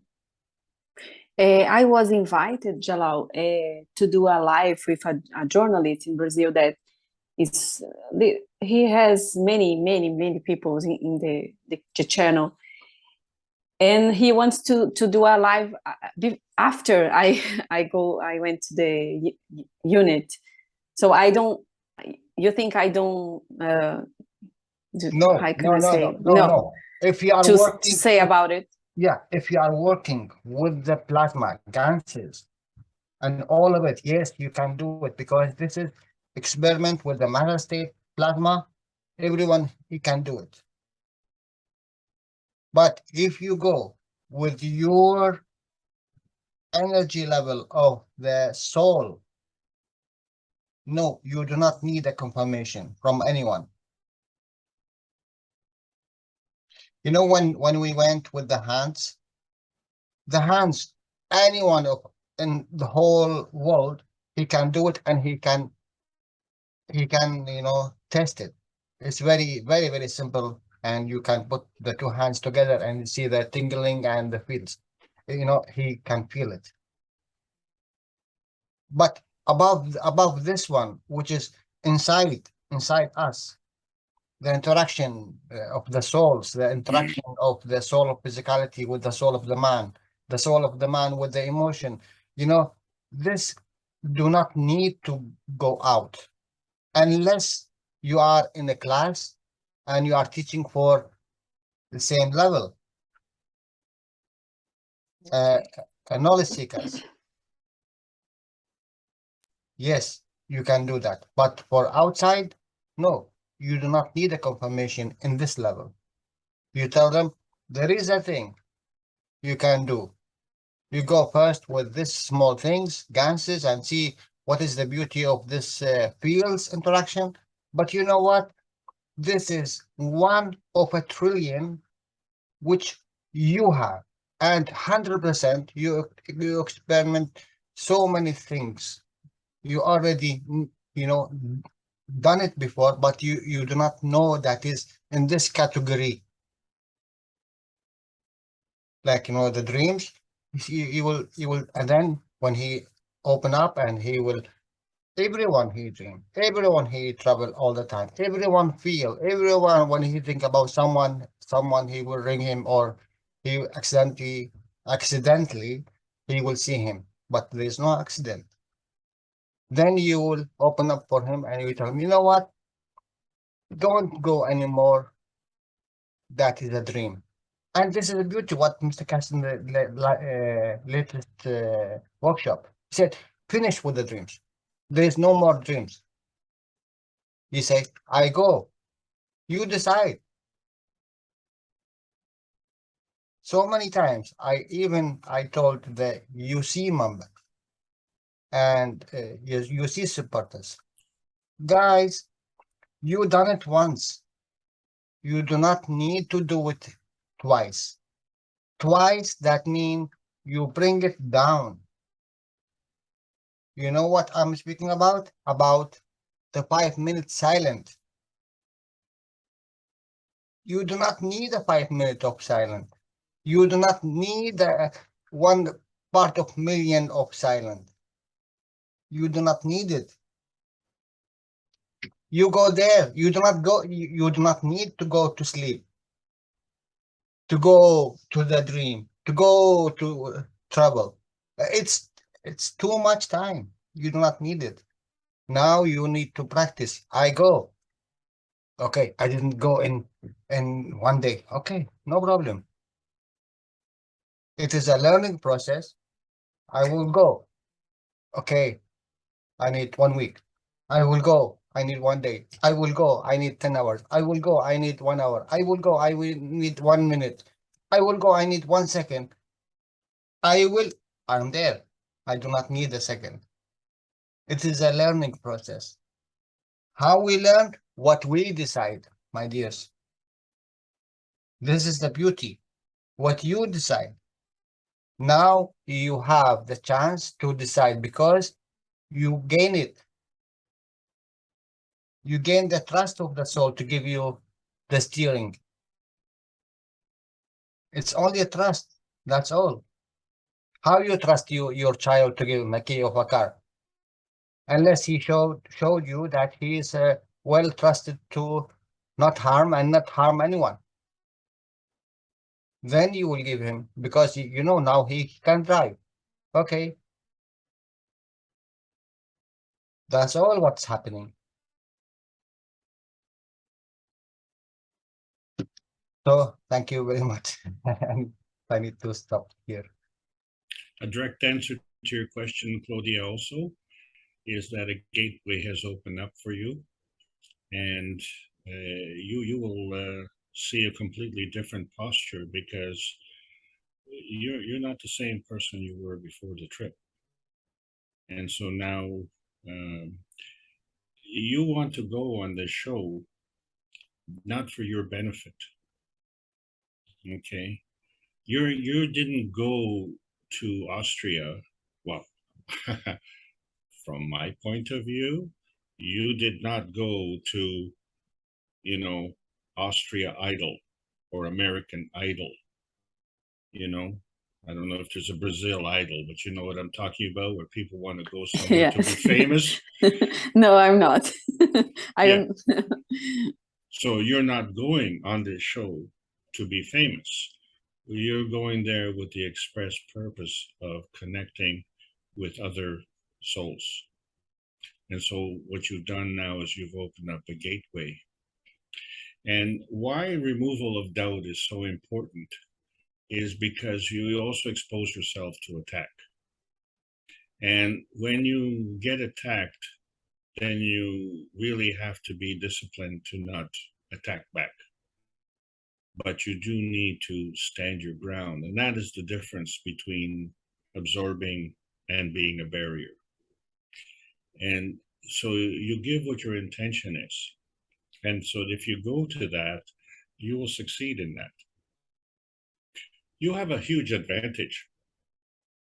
Why is it that the Canadian community has maybe 100 people in the Telegram, and the American community has, 200 people, plus this week a gang of prostitutes coming onto the Telegram, and Brazil has over 300,000 people following.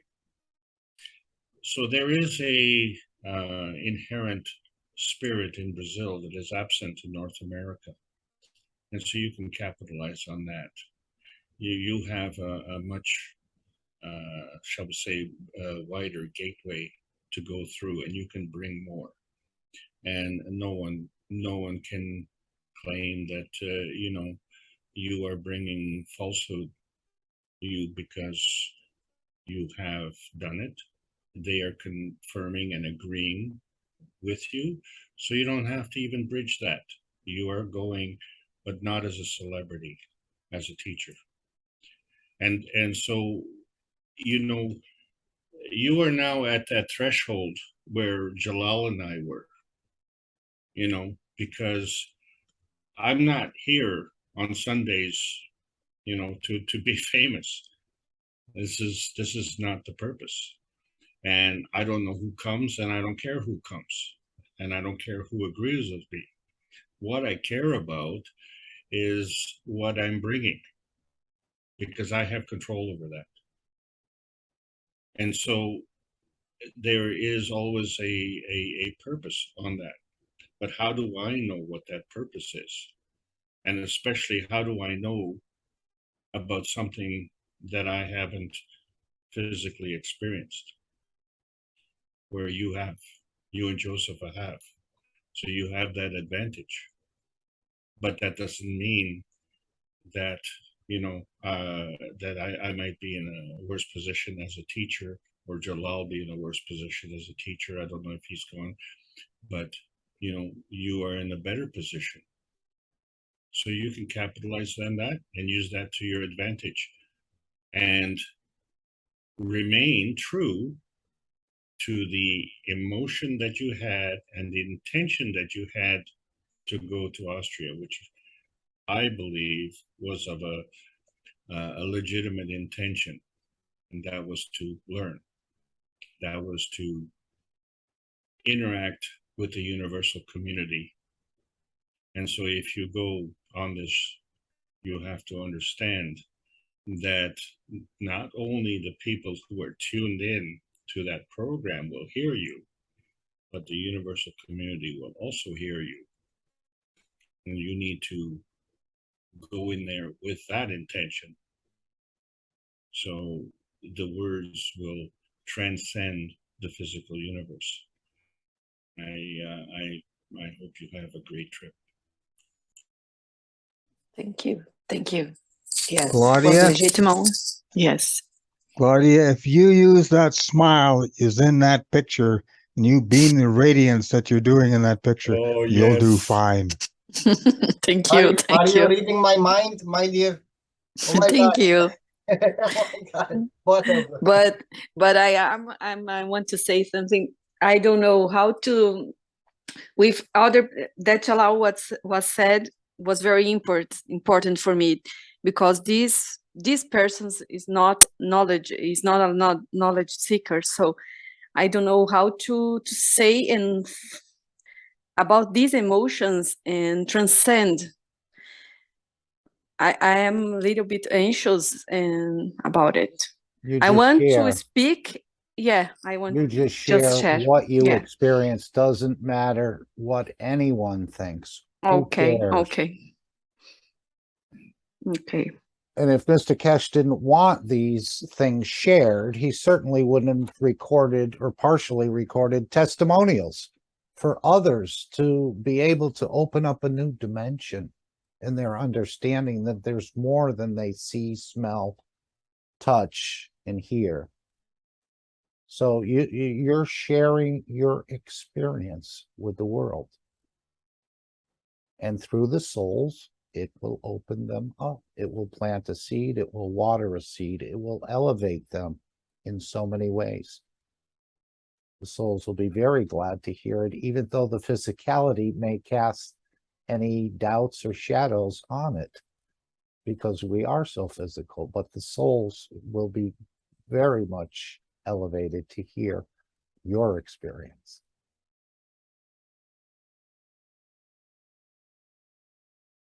If you approach anything, don't go to give. Go for them to take. It's a huge difference.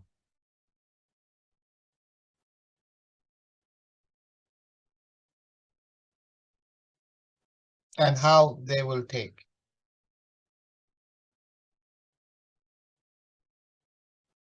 It is the soul level. Mr. Katz, so many times in his teaching, he said, your soul is before you. You just think about something, your soul is already there. What is followed? Which one is stronger? Who is reaching that point? Then the physicality will arrive. That means the matter state, whatever you are doing. But first, your soul will be there. But do we need a confirmation that we done well? I don't really now, I don't think so. After, especially for me, after all of these years of a lot of times in the beginning, we are trying to have the, the pleasure of hearing that they understand or they knows or thank you or something like this, also there's a confirmation, some sort of confirmation. It's acceptable, but after that, really, you do not need, because you will stagnate in that level. You will not, you will not give unless you know that you will receive. No way. This is the point where we lose. We lose the point we reached in the beginning. Like Mr. Kai said, don't do the same circle 2 times. If you felt something, don't go again to the same position of felting this thing. No, go above it. Always go above it. Only in this way you elevate in this level of the fields. If you go second time to the same level, finished. You already lost. It's not easy for us to do that. Why it's not easy? Because we need the confirmation. Just drop the confirmation. You do not need the confirmation. You with yourself, you know You do not need the confirm from anyone else that you are good. It's you and your soul. You thank your soul and thank the souls who is you do not see. Wherever you are sitting, wherever you are going, there is a soul which you do not see. They also interact with your soul, with your fields, with your aura. They also take and give. If you don't confirm in that way, nothing, you will not achieve anything. You need to confirm that one with yourself. That's really the only confirmation you need. With yourself, you confirm, I interacted with this flower. Yes, I interacted with this child. Yes, I interacted with that man without him knowing. And you do not need him to know. Because if he knows, that means that is emotion side approach. Okay, the emotion, it can approach sometimes, but not always. Little bit here, there, you are working with it until you finish it with this confirmation of physicality. But from the beginning, you already you have targeted what you want to achieve.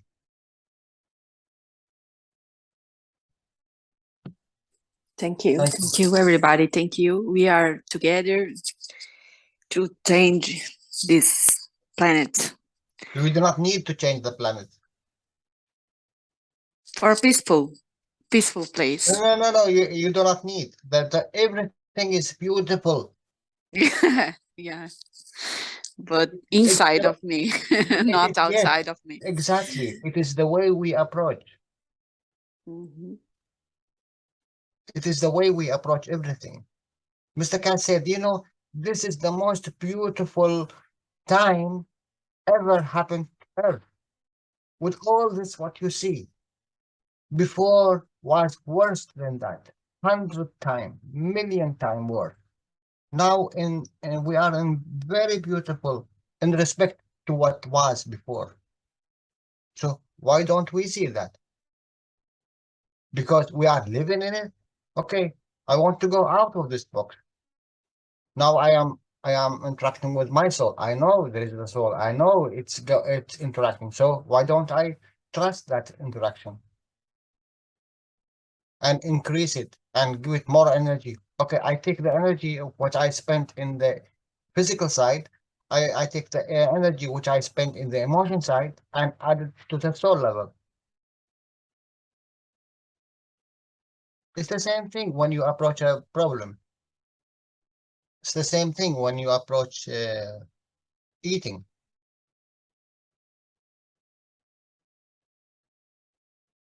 No different. But in another names. Thank you, Claudia. Thank you, Alex, Mark, everyone. I think Salomia was going to come up next. Thank you, Jalal.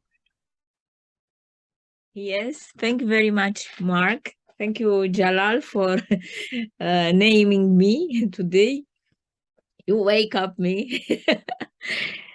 I would like to remember to all of us that the aim of our technology and of our science is a peace. Everything what we do is for peace. To get peace at the soul level and, of course, at the planet level. I start to write poetry for peace, hoping that my fields, in this way, by my emotions and the product of my soul, will influence the actual situation in Europe and in the world.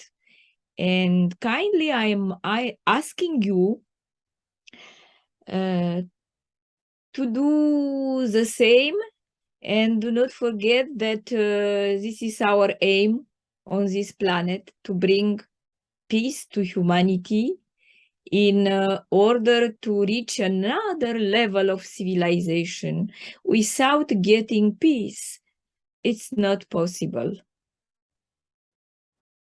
As an Right. experience, yes. That's why he's given us the directive of spraying the GANS waters. We just don't spray it once and it's over. We continue until we reach a permanent, peaceful condition on this planet. And then, of course, taking it to the field level with our souls, which we can do not just one time, but he said all the time. Yes. Poetry is, for me, is a product of my soul.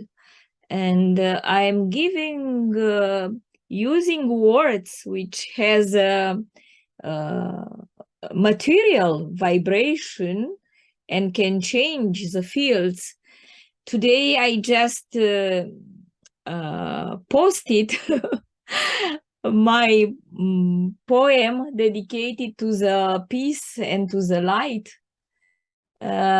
to maybe the future Secretary General of NATO, now he is the president of Romania, and maybe in the future he will be chosen, I don't know. But I put this as commentaries. Everything was about peace, peace, peace, peace, and I made some commentaries. Also trying to influence not only at the soul level, but also by words, by written words, to influence in the right direction of cooperation at the international level, to make an international architecture on security. We need to put together Russia, China, and America and European Union, to work together as a family. Confrontation is a cancer of the society and of this blue planet. As Mr. Kesh said, and all we know, confrontation, fighting, because Jalal just said that Mr. Kesh remind us that he never make conflicts and never fight, to fight against something. For example, my question was about HARP project of controlling climate and environment. And I think that at the soul level, we can influence the climate in a good direction when we need rain, to get enough rain for our plants and our vegetation, and even for animals to get water to drink, and to have electricity from hydro centrals and so on. I'd like to share something with you that first, when I meet Mr. Kesh, I felt in trance, like sleeping. And I went out from my house at the soul level, and I went to a church. I have nearby a church. I went at the soul level. I have seen there a light in the top of the church, and this light went, and I also, my soul went with this light. So this was my first interaction with the soul of Mr. Kesh, and he helped me to fly instantly. At once. I never said to him and to you, but now I feel it to share with you. And I thank very much to Mr. Kesh, because with his presence, and also when Alex is teaching, sometimes I fall in a trance and I fly, because I interact at the soul level. Flying is just amazing, because you come back with a lot of energy, and in equilibrium you go at the soul level. Maybe we go in the in the principal star, I mean black hole, and we get this energy from this primordial energy type. This is my feeling. I have a question for all of you. Can you explain to me what is a link between the flower of life and the plasma? I know that 60 lesson, Mr. Kesh in 60 lesson or 69, he's speaking about the flower of life. I didn't have time to study this, but maybe somebody can help me to illuminate and clarify me. Thank you very much.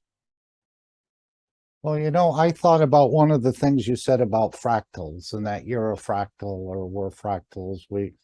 But if we keep reproducing ourselves in the same manner as been in the past, we're going to create the same conditions and problems that we create.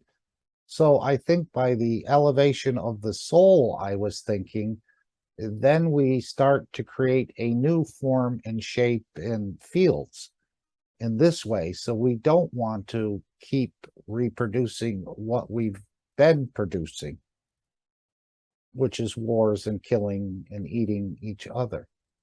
So we want to take it to a higher level of understanding, and this is the elevation of the souls. Mr. Kesh could have given this technology, but he said within 100 years, within 1 century or 2 or so many generations, you'd be right back in the same position. So the whole thing is to elevate the soul of the planet, the soul of the vertical, the soul of the universal community as well. And that was my thought when you kept saying that you're a fractal and everything is a fractal. You know, that was just my thought on that. So we need to go to a higher level of elevation for the real thing to change, which is the soul of the man. Yes, but fractal, not in a material, fractal is the ideal. A flower of life is like a circle of Leonardo da Vinci, you know, this Masonic Vitruvian man and golden proportion and so on. It's a circle in a square. The square is a material life, and the circle is a plasma reality, non-visible, I mean, ideal, perfect. So flower of life is like a cube. When we go from outside of the cube, we create this flower of life. And this flower of life is like a plasma. And of course, has all potentialities are there. And we have inside all potentiality, because we are all flowers of life. I mean, flower of life is like a soul, is like an eye of a soul. Every soul has an eye, and this eye is the eye of the God, I mean. This flower of life can be the product of the speed of light, and is the light in movement, is a light in a spiral movement, in a vortex. Okay. So it's energy. This flower of light is all, it's energy. And as you said, we have to higher, to make a quantum leap of our energy to another level. That's what the systems are all about. That's what Yes. WINS is all about. We Yes. need a helping hand and we need training. Not everyone, but I think most of us will. I appreciate you expressing yourself. Yes, thank you. And I think that this unit needs us because we can influence with our energy of our soul, this elevation of the soul of humanity. And I'd like to go there physically, but I do not have money and also time. I spend time with my dogs and I can leave them alone. You'll get it through the gas. I'm pretty sure. As the whole Yeah. planet, as he said, we can't go into the deep forest in the Amazon and bring the GANs to the colony of ants, but by the gas seeping, connecting, moving in this plasmatic way, this will bring the elevation. So this is how it's going to happen. The systems are set and to link up and to deliver this elevation. And this, I think, is what he meant by we're going to upgrade the entire planet in one go. This is how it's going to be reached. We're not going to teach each individual person, but through these plasmatic gases, we'll create this elevation of the soul, which will create the interest in the accepting of the systems for more and more of them to be And deployed. Yes, Mark. And I think that I was able to connect with the unit at distance on 6th June. And a butterfly of this lady who had this vision, do you remember, with a butterfly? Yes, you said you This saw them. butterfly just came to my house. I don't know if it was the same. And I feel it that it was my connection with this unit. And I never have, I'm not hungry. I do not need to eat. I eat just for pleasure, some fruits and salads. But And that was one of the things Mr. Kesh mentioned to us all. Yes, About yes. what he's seeing with people reporting. I know Gallup had reported it. Stefania had reported it. I sensed it days later going through the mobile experience. But that was one of the connections. I know Mr. Kesh said that someone came back 2 days later and they said they hadn't eaten. So this is one of the things that's being shared about what happens after you leave the system. Yes, I have this feeling before. And I said maybe because I'm doing daily Reiki, I mean using the energy of the universe to feed my body. And unity is the same. It's like using the energy of the universe. And thank you all, because I have a vision with my dog. Do you remember that my dog passed away? And I had a vision with him in a plasma ball of light, and he's happy now. He's flying on this ball of light. Thank you very much. Thank you. Universal Council and all of you help him to Yes, elevate. your soul is interacting with the soul of the dog. Yes. That's what's actually happened. It's not a vision. It's not a dream. We don't call it Yeah. a dream anymore. Yes. It was the reality, other reality, plasma reality, I mean. Thank you. Much love to you. Thank you, Mark. Thank you. Thank you, Solomia. Okay, anyone else would like to bring something up? A question for Alex? Selena. Yes. I just joined few minutes ago, or 15 minutes ago maybe. I don't know what kinds of conversation is happening there about the Claudia, but I'm gonna talk about the peace. People saying about the peace, world peace, this and that. I'm gonna tell my experience. I think so. Before 2 times, I told about my dream. I'm gonna repeat that one again. Because the peace, original peace. What is peace? I understood that day.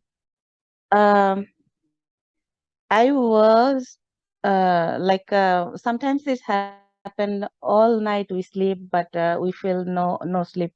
We didn't sleep. The dream, wake, those kinds of sleep, right? So one day it's happened to me, and then when I woke up in the morning, sat down in the bed, and my eyes first saw my feet, went to my feet, and then when I sat in the bed and I felt most beautiful feet in the world, and first time I have feet in 1,000 years, maybe first time all my whole not life, thousand life, afterlife. So whatever it is, so I'm sitting in the bed and feeling that much peaceful. I don't have any word to say about explain the peace, but it feel like you saw in the American freeway highway there is a semi truck, big take stuff one step to another stuff. If those kinds of truck hit me, still I will sit there and say I am here and I'm beautiful. That kinds of peace. There is no word I can explain. And I felt that. The emotion of yes. completeness. Could it be Yes. the emotion of completeness, which Mr. Kesh said people would experience upon leaving the system or in the system? Yeah, but without the system, it happened like 2 to 3 years ago, or maybe more than that. But I can't move. I was so peaceful. I can't move. Half an hour I stayed one position and seeing my feet. After then my whole body I'm seeing 2 hours. 2 hours I was in like a total still position, like a stone or something. And it is so peaceful. If somebody say, I will bring that peace to you again, I will give whatever I have for that peace. It is unexplainable. So we are talking about world peace, this peace, that peace. No, the peace is in with us, in our soul. That is the peace. And when we brought that peace in our soul, everything will be perfect. Everything is perfect, always perfect. It was perfect, it will be perfect. And we need to know that. And yes, so I have a lot of experience, a lot of stuff happened to my life when I was little, that time to this time. There is lots of things happen. And that's why that day, class, Mr. Kash came. And then when he said, those are not dreams. Sometimes I see in dream all my life, little too. No, there is a strange dream in always. And I have vision 5 to 6 years ago. It started, I can see a lot of stuff without dream.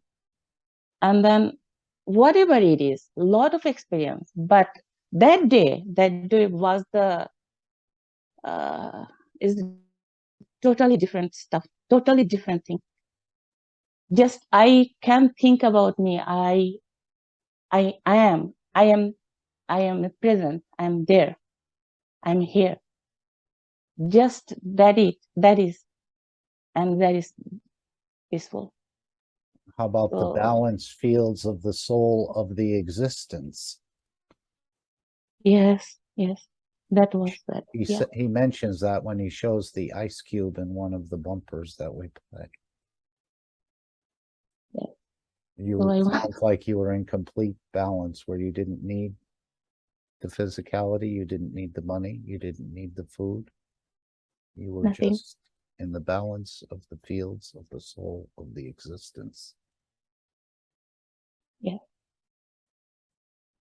And we need to work for that with our soul, nothing else. Everything is perfect. Everywhere, everything is perfect. That's it. Thank you.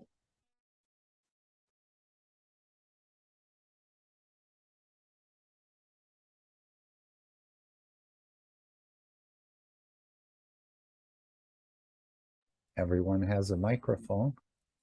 Would you like to add something? Share something? Ask a question to Alex? We can go to a couple of clips from Mr. Cash. Hi, Mark. Gail. Gail. Yeah, I just had a quick question for Alex. He was very moved by the experience with Claudia and Josepha. And I just wanted to ask, if I'm not being too personal, but do you, when you're teaching, does it come from your soul? Or do you just listen and then prepare your lessons and then it comes from the soul? I'm just curious because it's definitely something very profound. So if you don't mind answering, thanks. It would be my pleasure. It's a difficult challenge for me, and I try to. I mentioned that earlier on that I was going into uncharted territory, and I really meant that. It was uncharted territory, and when you look back and see the exploits of Christopher Columbus, he wasn't going into uncharted territory. He knew where he was going, and yet he didn't discover America, because there were people there already.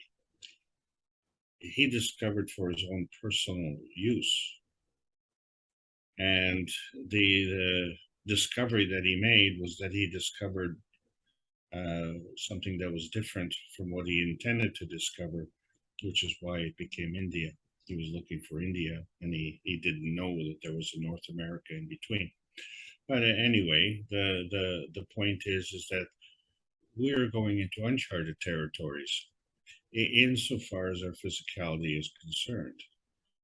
So the difference in this comparison here is that Christopher Columbus made a physical trip to a physical land where he encountered physical people who were there before him.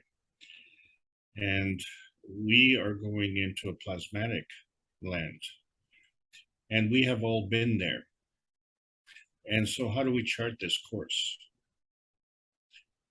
And then compare that to the travels that everyone has had in Austria since June the 6th.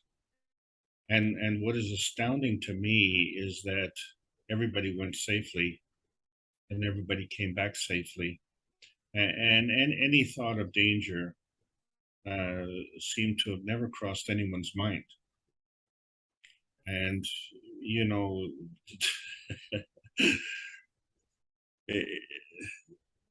people go on amusement rides the same way at the amusement park, right?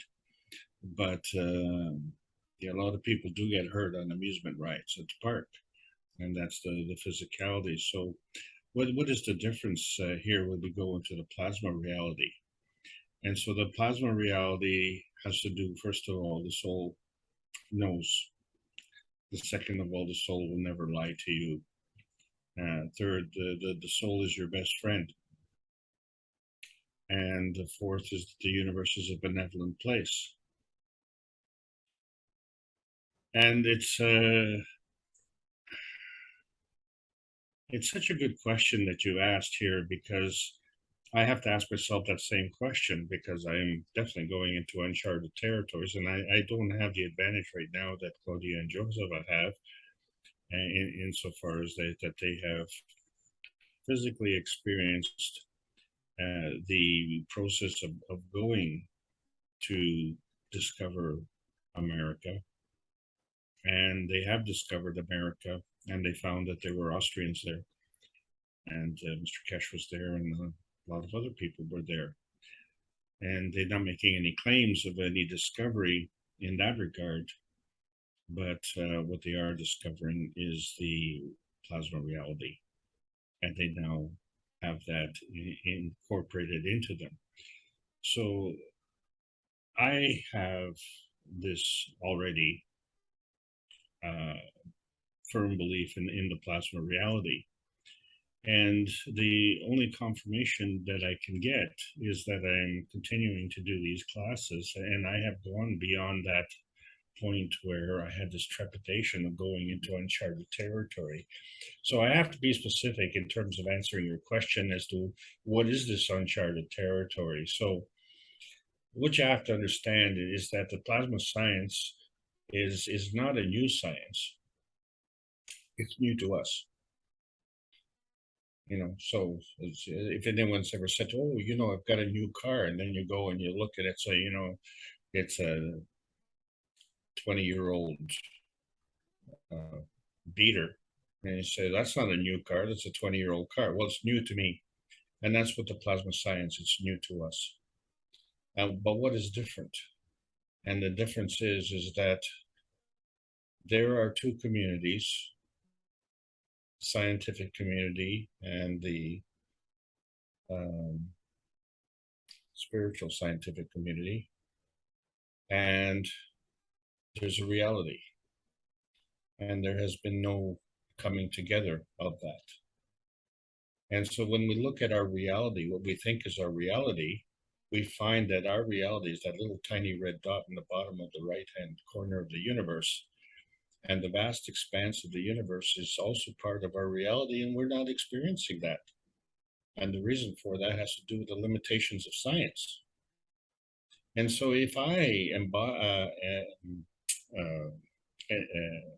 embrace, if I embrace those limitations, so then I become part of those limitations. And I did, and I did.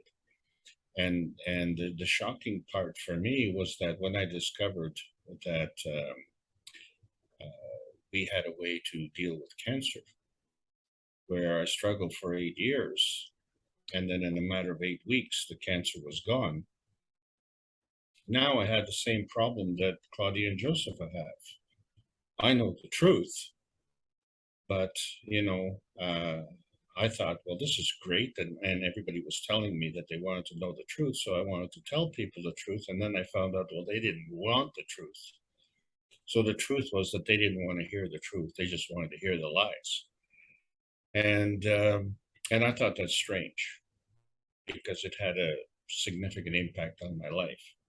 And so in the process of learning about everything, what I did learn was I learned about the physical science in a way that I didn't understand, and in a way that was not explained in school. And so what I had intended on doing in terms of my teaching, and I was very lucky to be invited to teach at the Kesh Foundation, it became quite clear to me that, first of all, I don't have Mr. Kesh's knowledge. And second of all, my knowledge was limited to the physicality. And the reason for that is very simple. This knowledge is classified. And so fortunately for me, I don't have access to that. And I have no complaints about that either. And as a result, also, I have done no research in that regard either. So, but I am a member of this planet, and I am human. And so I have questions, and more questions than answers. And so how do you answer those questions when the people who are assigned to answer those questions let you down? And so I had ultimate faith in the establishment, shall we say, the educational community, the medical community, the social community. I had, you know, ultimate faith in that, and they let me down. And especially when I really, really needed them, they really let me down. And so something brought me back up. And I had to understand that. And the only way that I could learn about that was in the physical reality. So how do I learn about the plasma reality? So I had to learn from Mr. Kesh. That was the other reality. But again, I don't have access. So how do I go into, for me, is uncharted territory. And that was over a year ago. And I've been able to carry on. And I got through a very serious breakthrough. And that had to do with outer space. Because where I was very, very concerned with my next class, I am now actually have created a series of classes that extend actually into next year. And I'm not bragging. I'm just saying that if you want to be taught by Mr. Kesh, then learn from Mr. Kesh. And if you want to be taught by me, then learn from me. And if you want to be taught by Jalal, then learn from Jalal. Why would Jalal want to teach like Mr. Kesh when you've got the real deal? It doesn't make any sense. So the thing is, can different people talk about the same subject? Well, of course we can, because we are all equal. And this is the message that Mr. Kesh has always been making. He's not coming to you as some kind of guru and saying, well, I have this special knowledge, and so I'm going to lord over you. And what a lot of people are doing is suggesting that there is some kind of mental override. You cannot force anybody to do anything because the soul will not allow it. Their soul will not allow it.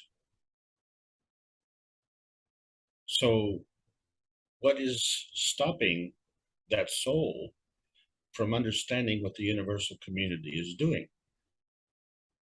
And when you investigate that, you have to investigate your own soul and say, well, you know, how are you performing in the presence of the universal community? And why do you do certain things? As I've said, why is not the question, why is the answer? And so you do what you do because of what you know. So if you change what you know, and if you change what you understand, then will you change doing what you do? And the answer, of course, is yes. But how do you incorporate that into your life? Well, when you look at how you were born, and if you ask that question, have you ever gotten an answer? I mean, other than you were a glint in daddy's eye? Is that an answer? Is that a suitable answer? Or how about the other answer? Oh, I don't know. I don't know. Oh, well, you know, you just have to believe. Well, you do have to believe, but there has to be a substance to your belief. Because a lot of people believe in things that have no substance. And so we find that substance on its own is something that we construe as a physicality. Well, the plasma reality is a substructure, substance of the physical reality. And you are defined by your neighbors because you have to have these boundaries. And so then you realize that you're a product of something else.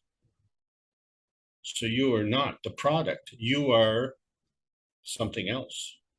And what is that? And as soon as you ask that question and you start to pursue that, you find there's more. And how much more? And where do you look? And then you realize, well, if you keep looking in the same place, you're going to keep getting the same answer. And so when you're coming to the end of the T intersection and you have to make a decision, do you go left or do you go right? You have to make that decision. And if you go to the right and you find that it's the wrong decision, where's the right decision? It's going to be the other way. You have to turn around. And that's what I've done. And I look at science, and what they've done is they refuse to turn around. To this day, they continue to refuse to turn around. And even a couple of weeks ago, Mr. Kesh offered the energy units to the European community, and they, in no uncertain terms, told them that they're not interested in that. So why? Well, again, why is not the question? Why is the answer? There is a conflict. And it's not our conflict, it's their conflict. But where's the problem? The problem is that they're overstepping their bounds. And their bounds is actually interfering with our life space. And our life space is beyond that little tiny red dot on the universe. Our life space is the entire universe. Because otherwise, coming to Earth is pointless. It's a point to visit, but it's pointless to even come here. But we could have gone to Mars. Well, why didn't we go to Mars? We came to Earth. We came to Earth for a reason. And what is that reason? Is that reason you go to school, you get a job, you buy a house, and then you die? What is that? Is that the reason? He who has the most toys wins. So those are not the reasons. So there have to be other reasons. And you use those as your, as the light that you follow. The beacon, if you will. And you follow that. And you see where that takes you. And you find that there's no conflict there. In fact, what it does is brings clarity. And if you don't understand, then you have to delve deeper. How can you delve deeper if you don't have basics? And so that's what I'm doing. I'm covering the basics. And now I see for the first time that we've never been in outer space. Not with a rocket. We have all been in outer space, but there are some deficiencies. I didn't know about these deficiencies. I'm sure most of us didn't know about these deficiencies. We knew there were deficiencies, but we didn't know the source of them. Now an explanation has been put forward, and let's call that a theory. And so what it becomes important for us to understand a theory is a theory until it's proven wrong. And then it's not a theory anymore. It's nothing. It's something to be forgotten. It's like Roswell, oh, it was a weather balloon. No, it wasn't a weather balloon. Don't bring up that subject anymore. Enough. Okay? It wasn't a weather balloon. So don't repeat that history. And that's something that we always do. We look back in our history, and then we find that we've been lied to all along. And as we start to accumulate these lies, all we have to do is turn around 180 degrees and bam, there's the truth right in your face. And so for me, what was a preoccupation for 8 years of my life was eliminated within 8 weeks. And I knew the truth. And then I wanted to tell people, and they didn't want to know.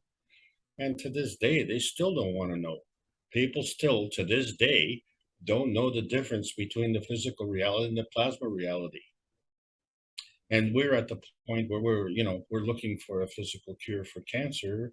And, we're at a point where we're saying, well, 95% of the causes of cancer, and I'm just picking a number, are psychosomatic. And, well, wait a second, psychosomatic is not a physical. So what that means is the physical response to the psychosomatic condition. And is that psychosomatic condition an island in the Earth space? Well, no, it's not. So there's a relationship to something else. What is that something else? So that something else is our environment.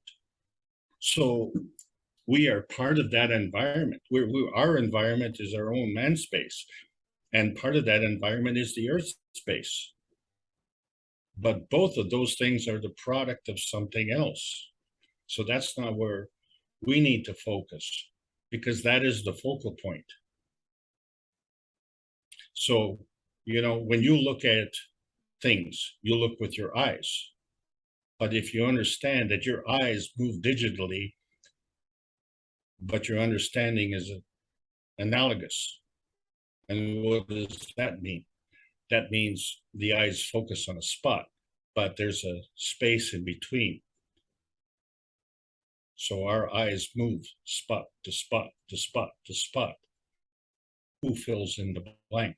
Who fills in the space? That's a blur. And who fills that blur? We fill that blur. That blur is not physical. The focal point is what's visible. What's physical. What's visible is physical. What's non-visible, non-tangible is plasmatic. So we use a plasmatic function to complete the physical function. Why do we need to complete the physical function? Simple. The physical function is the lowest common denominator in terms of energy field. So there are higher energy fields. And how do you know that? Well, you know what? Punch yourself in the head and see if you like that. And if you don't like that, you know that you will never do that again.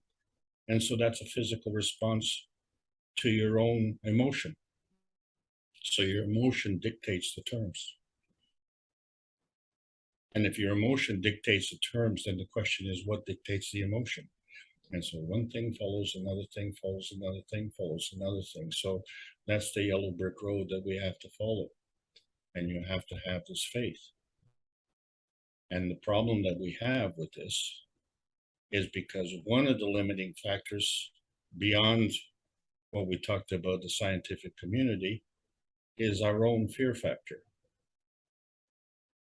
And so I'll ask you the same question that I asked my mother, because she was fearful. And I said, when will you stop being fearful? Should you have stopped being fearful when you were a baby and you became a child? Or when you were a child and you became a teenager? You know how rowdy teenagers are today. So, you know, are they fearful? You know, they think they're brave, but, you know, they all want to be American Idols. Do you stop being fearful when you're an adult? Or do you stop being fearful when you join the army? Or how about, do you stop being fearful when you grow old? Or how about the day before you die? Or how about the day after you die? That would be a good time to stop being fearful, wouldn't it? And at that point in time, exactly at that point in time, my mother stopped being fearful. Because there was no predicted time for her to stop being fearful. And we are at that time. Because if you take away the plasma science from our life today, everything around us is based on fear-mongering and warmongering and poverty. We now have no reason to be fearful, and we have the knowledge to join the universal community. And joining the universal community is where the truth lies. And it's not for us to put the blame on them and say, well, why don't you come and help us? The universal community is not interested in dealing with hooligans. It's our business to straighten out our act. So that means it's my responsibility. It's your responsibility you can't pass your responsibility on to me. So my responsibility is to me. And my responsibility to me says I had an opportunity to share with you, and that's what I'm doing. And when I ran into the problem of uncharted territory, then I had to figure out where I was going. And all I had to do was look at where I was and where I wanted to go. And that path in between, that blur got filled. That's how I did it. I hope I answered your question. That was a terrific question.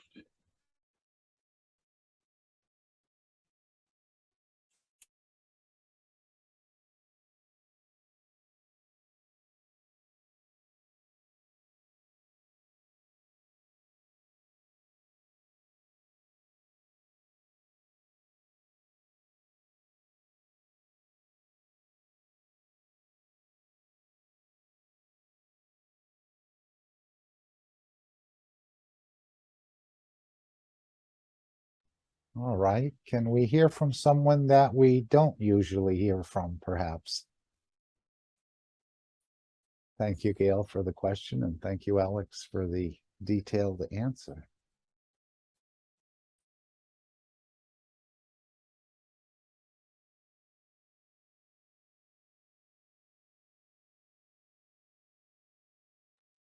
And again, so much knowledge to absorb in the last workshop, in every workshop. It's just, we don't know where to turn. Mr. Kesh came in again to the reactor group and spoke for quite a long time, hours. Again, there's so much knowledge in all of his words that we haven't really comprehended it totally yet. But I think as we get closer and elevation of the soul, and that's what Fried said, one of the last questions was about becoming everything, and he says, yes, this is when you reach the level of the soul of the creator. I don't remember his exact words, but this is when you get all the knowledge. And there's quite a bit of knowledge to get to. But right now, the key, I think, is the deployment of the systems, getting yourself to Linz, and so on and so forth.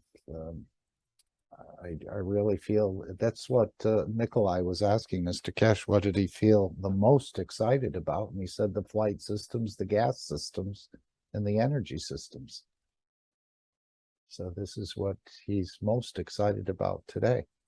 We'll probably hear more about whoever has taken a few dollars or more from the Kesh Foundation to produce something. I know he said we'd hear more by the end of Thursday, but perhaps that group had gotten another extension, or there's some other negotiations going on in the background. And that was probably involved in the production of these systems, I would believe. But again, I don't know at all what has actually happened there. I don't know if anyone else has heard anything on that account. He may have to do a fraud blueprint, he said. Hopefully not. That we don't need another delay or wrench in the gumming up the works, let's say.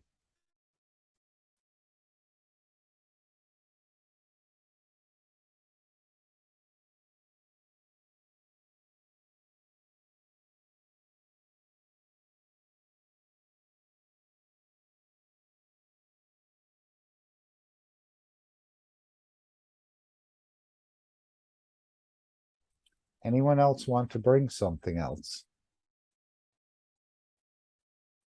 I know we're all developing at different levels and different strengths we're all growing into the knowledge together in a way. And whatever you may say or think, we're not going to be critical of it. At least I won't allow the others to jump on you for what you have to share. If this is what you feel, if this is how you're understanding it, that's exactly fine. at your point and position, just like a star. Are you going to say not to shine at that strength or not to be in that position?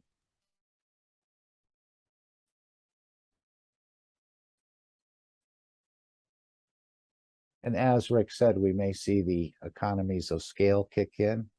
I know certain people don't have certain funds they need, and others can help to donate for people to arrive at LINS so that they can complete this transmutation process.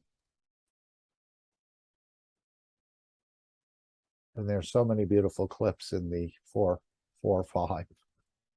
It's just unbelievable, and trying to keep up with the full understanding, but we'll be there at some point in time, and hopefully not in the too distant future. But again, he said it's a process, thousands of years to get to the point. He said we thought it would take less time to get here, but this is where we are today. And one of the major questions was, how is humanity going to accept this technology? So what shall we do? Alex, shall we? I think we've had a great class. I'm going to just take the opportunity to thank everybody for allowing me to present. We've all had quite the ride in the last, well, actually since Thursday, a very emotional ride, because we're at that point. Someone said today it's the greatest time to be alive, and it's true.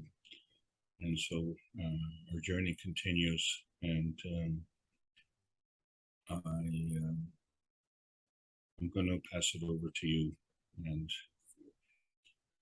hope that all of our souls coming together can manifest into that peaceful universe that we are all striving for. Good. I think we'll go back to the workshop and take the last, or the beginning. Lisa has created another beautiful video about these gas units and the elevation of the soul. So we'll spend the last 10 minutes, let's say, or the first 10 minutes of her. I think it's about a 20-minute video, but we'll just take the 10 minutes of it. And this is how the whole planet, including its inhabitants, including people from the universal community, citizens, creatures, what have you, are going to experience this elevation. It's not going to come through the blackboard and the emails and the telegrams, as he said, at a certain point. It's going to come through the elevation of the soul. That this understanding will become deeper and, again, more of a realization to all of us.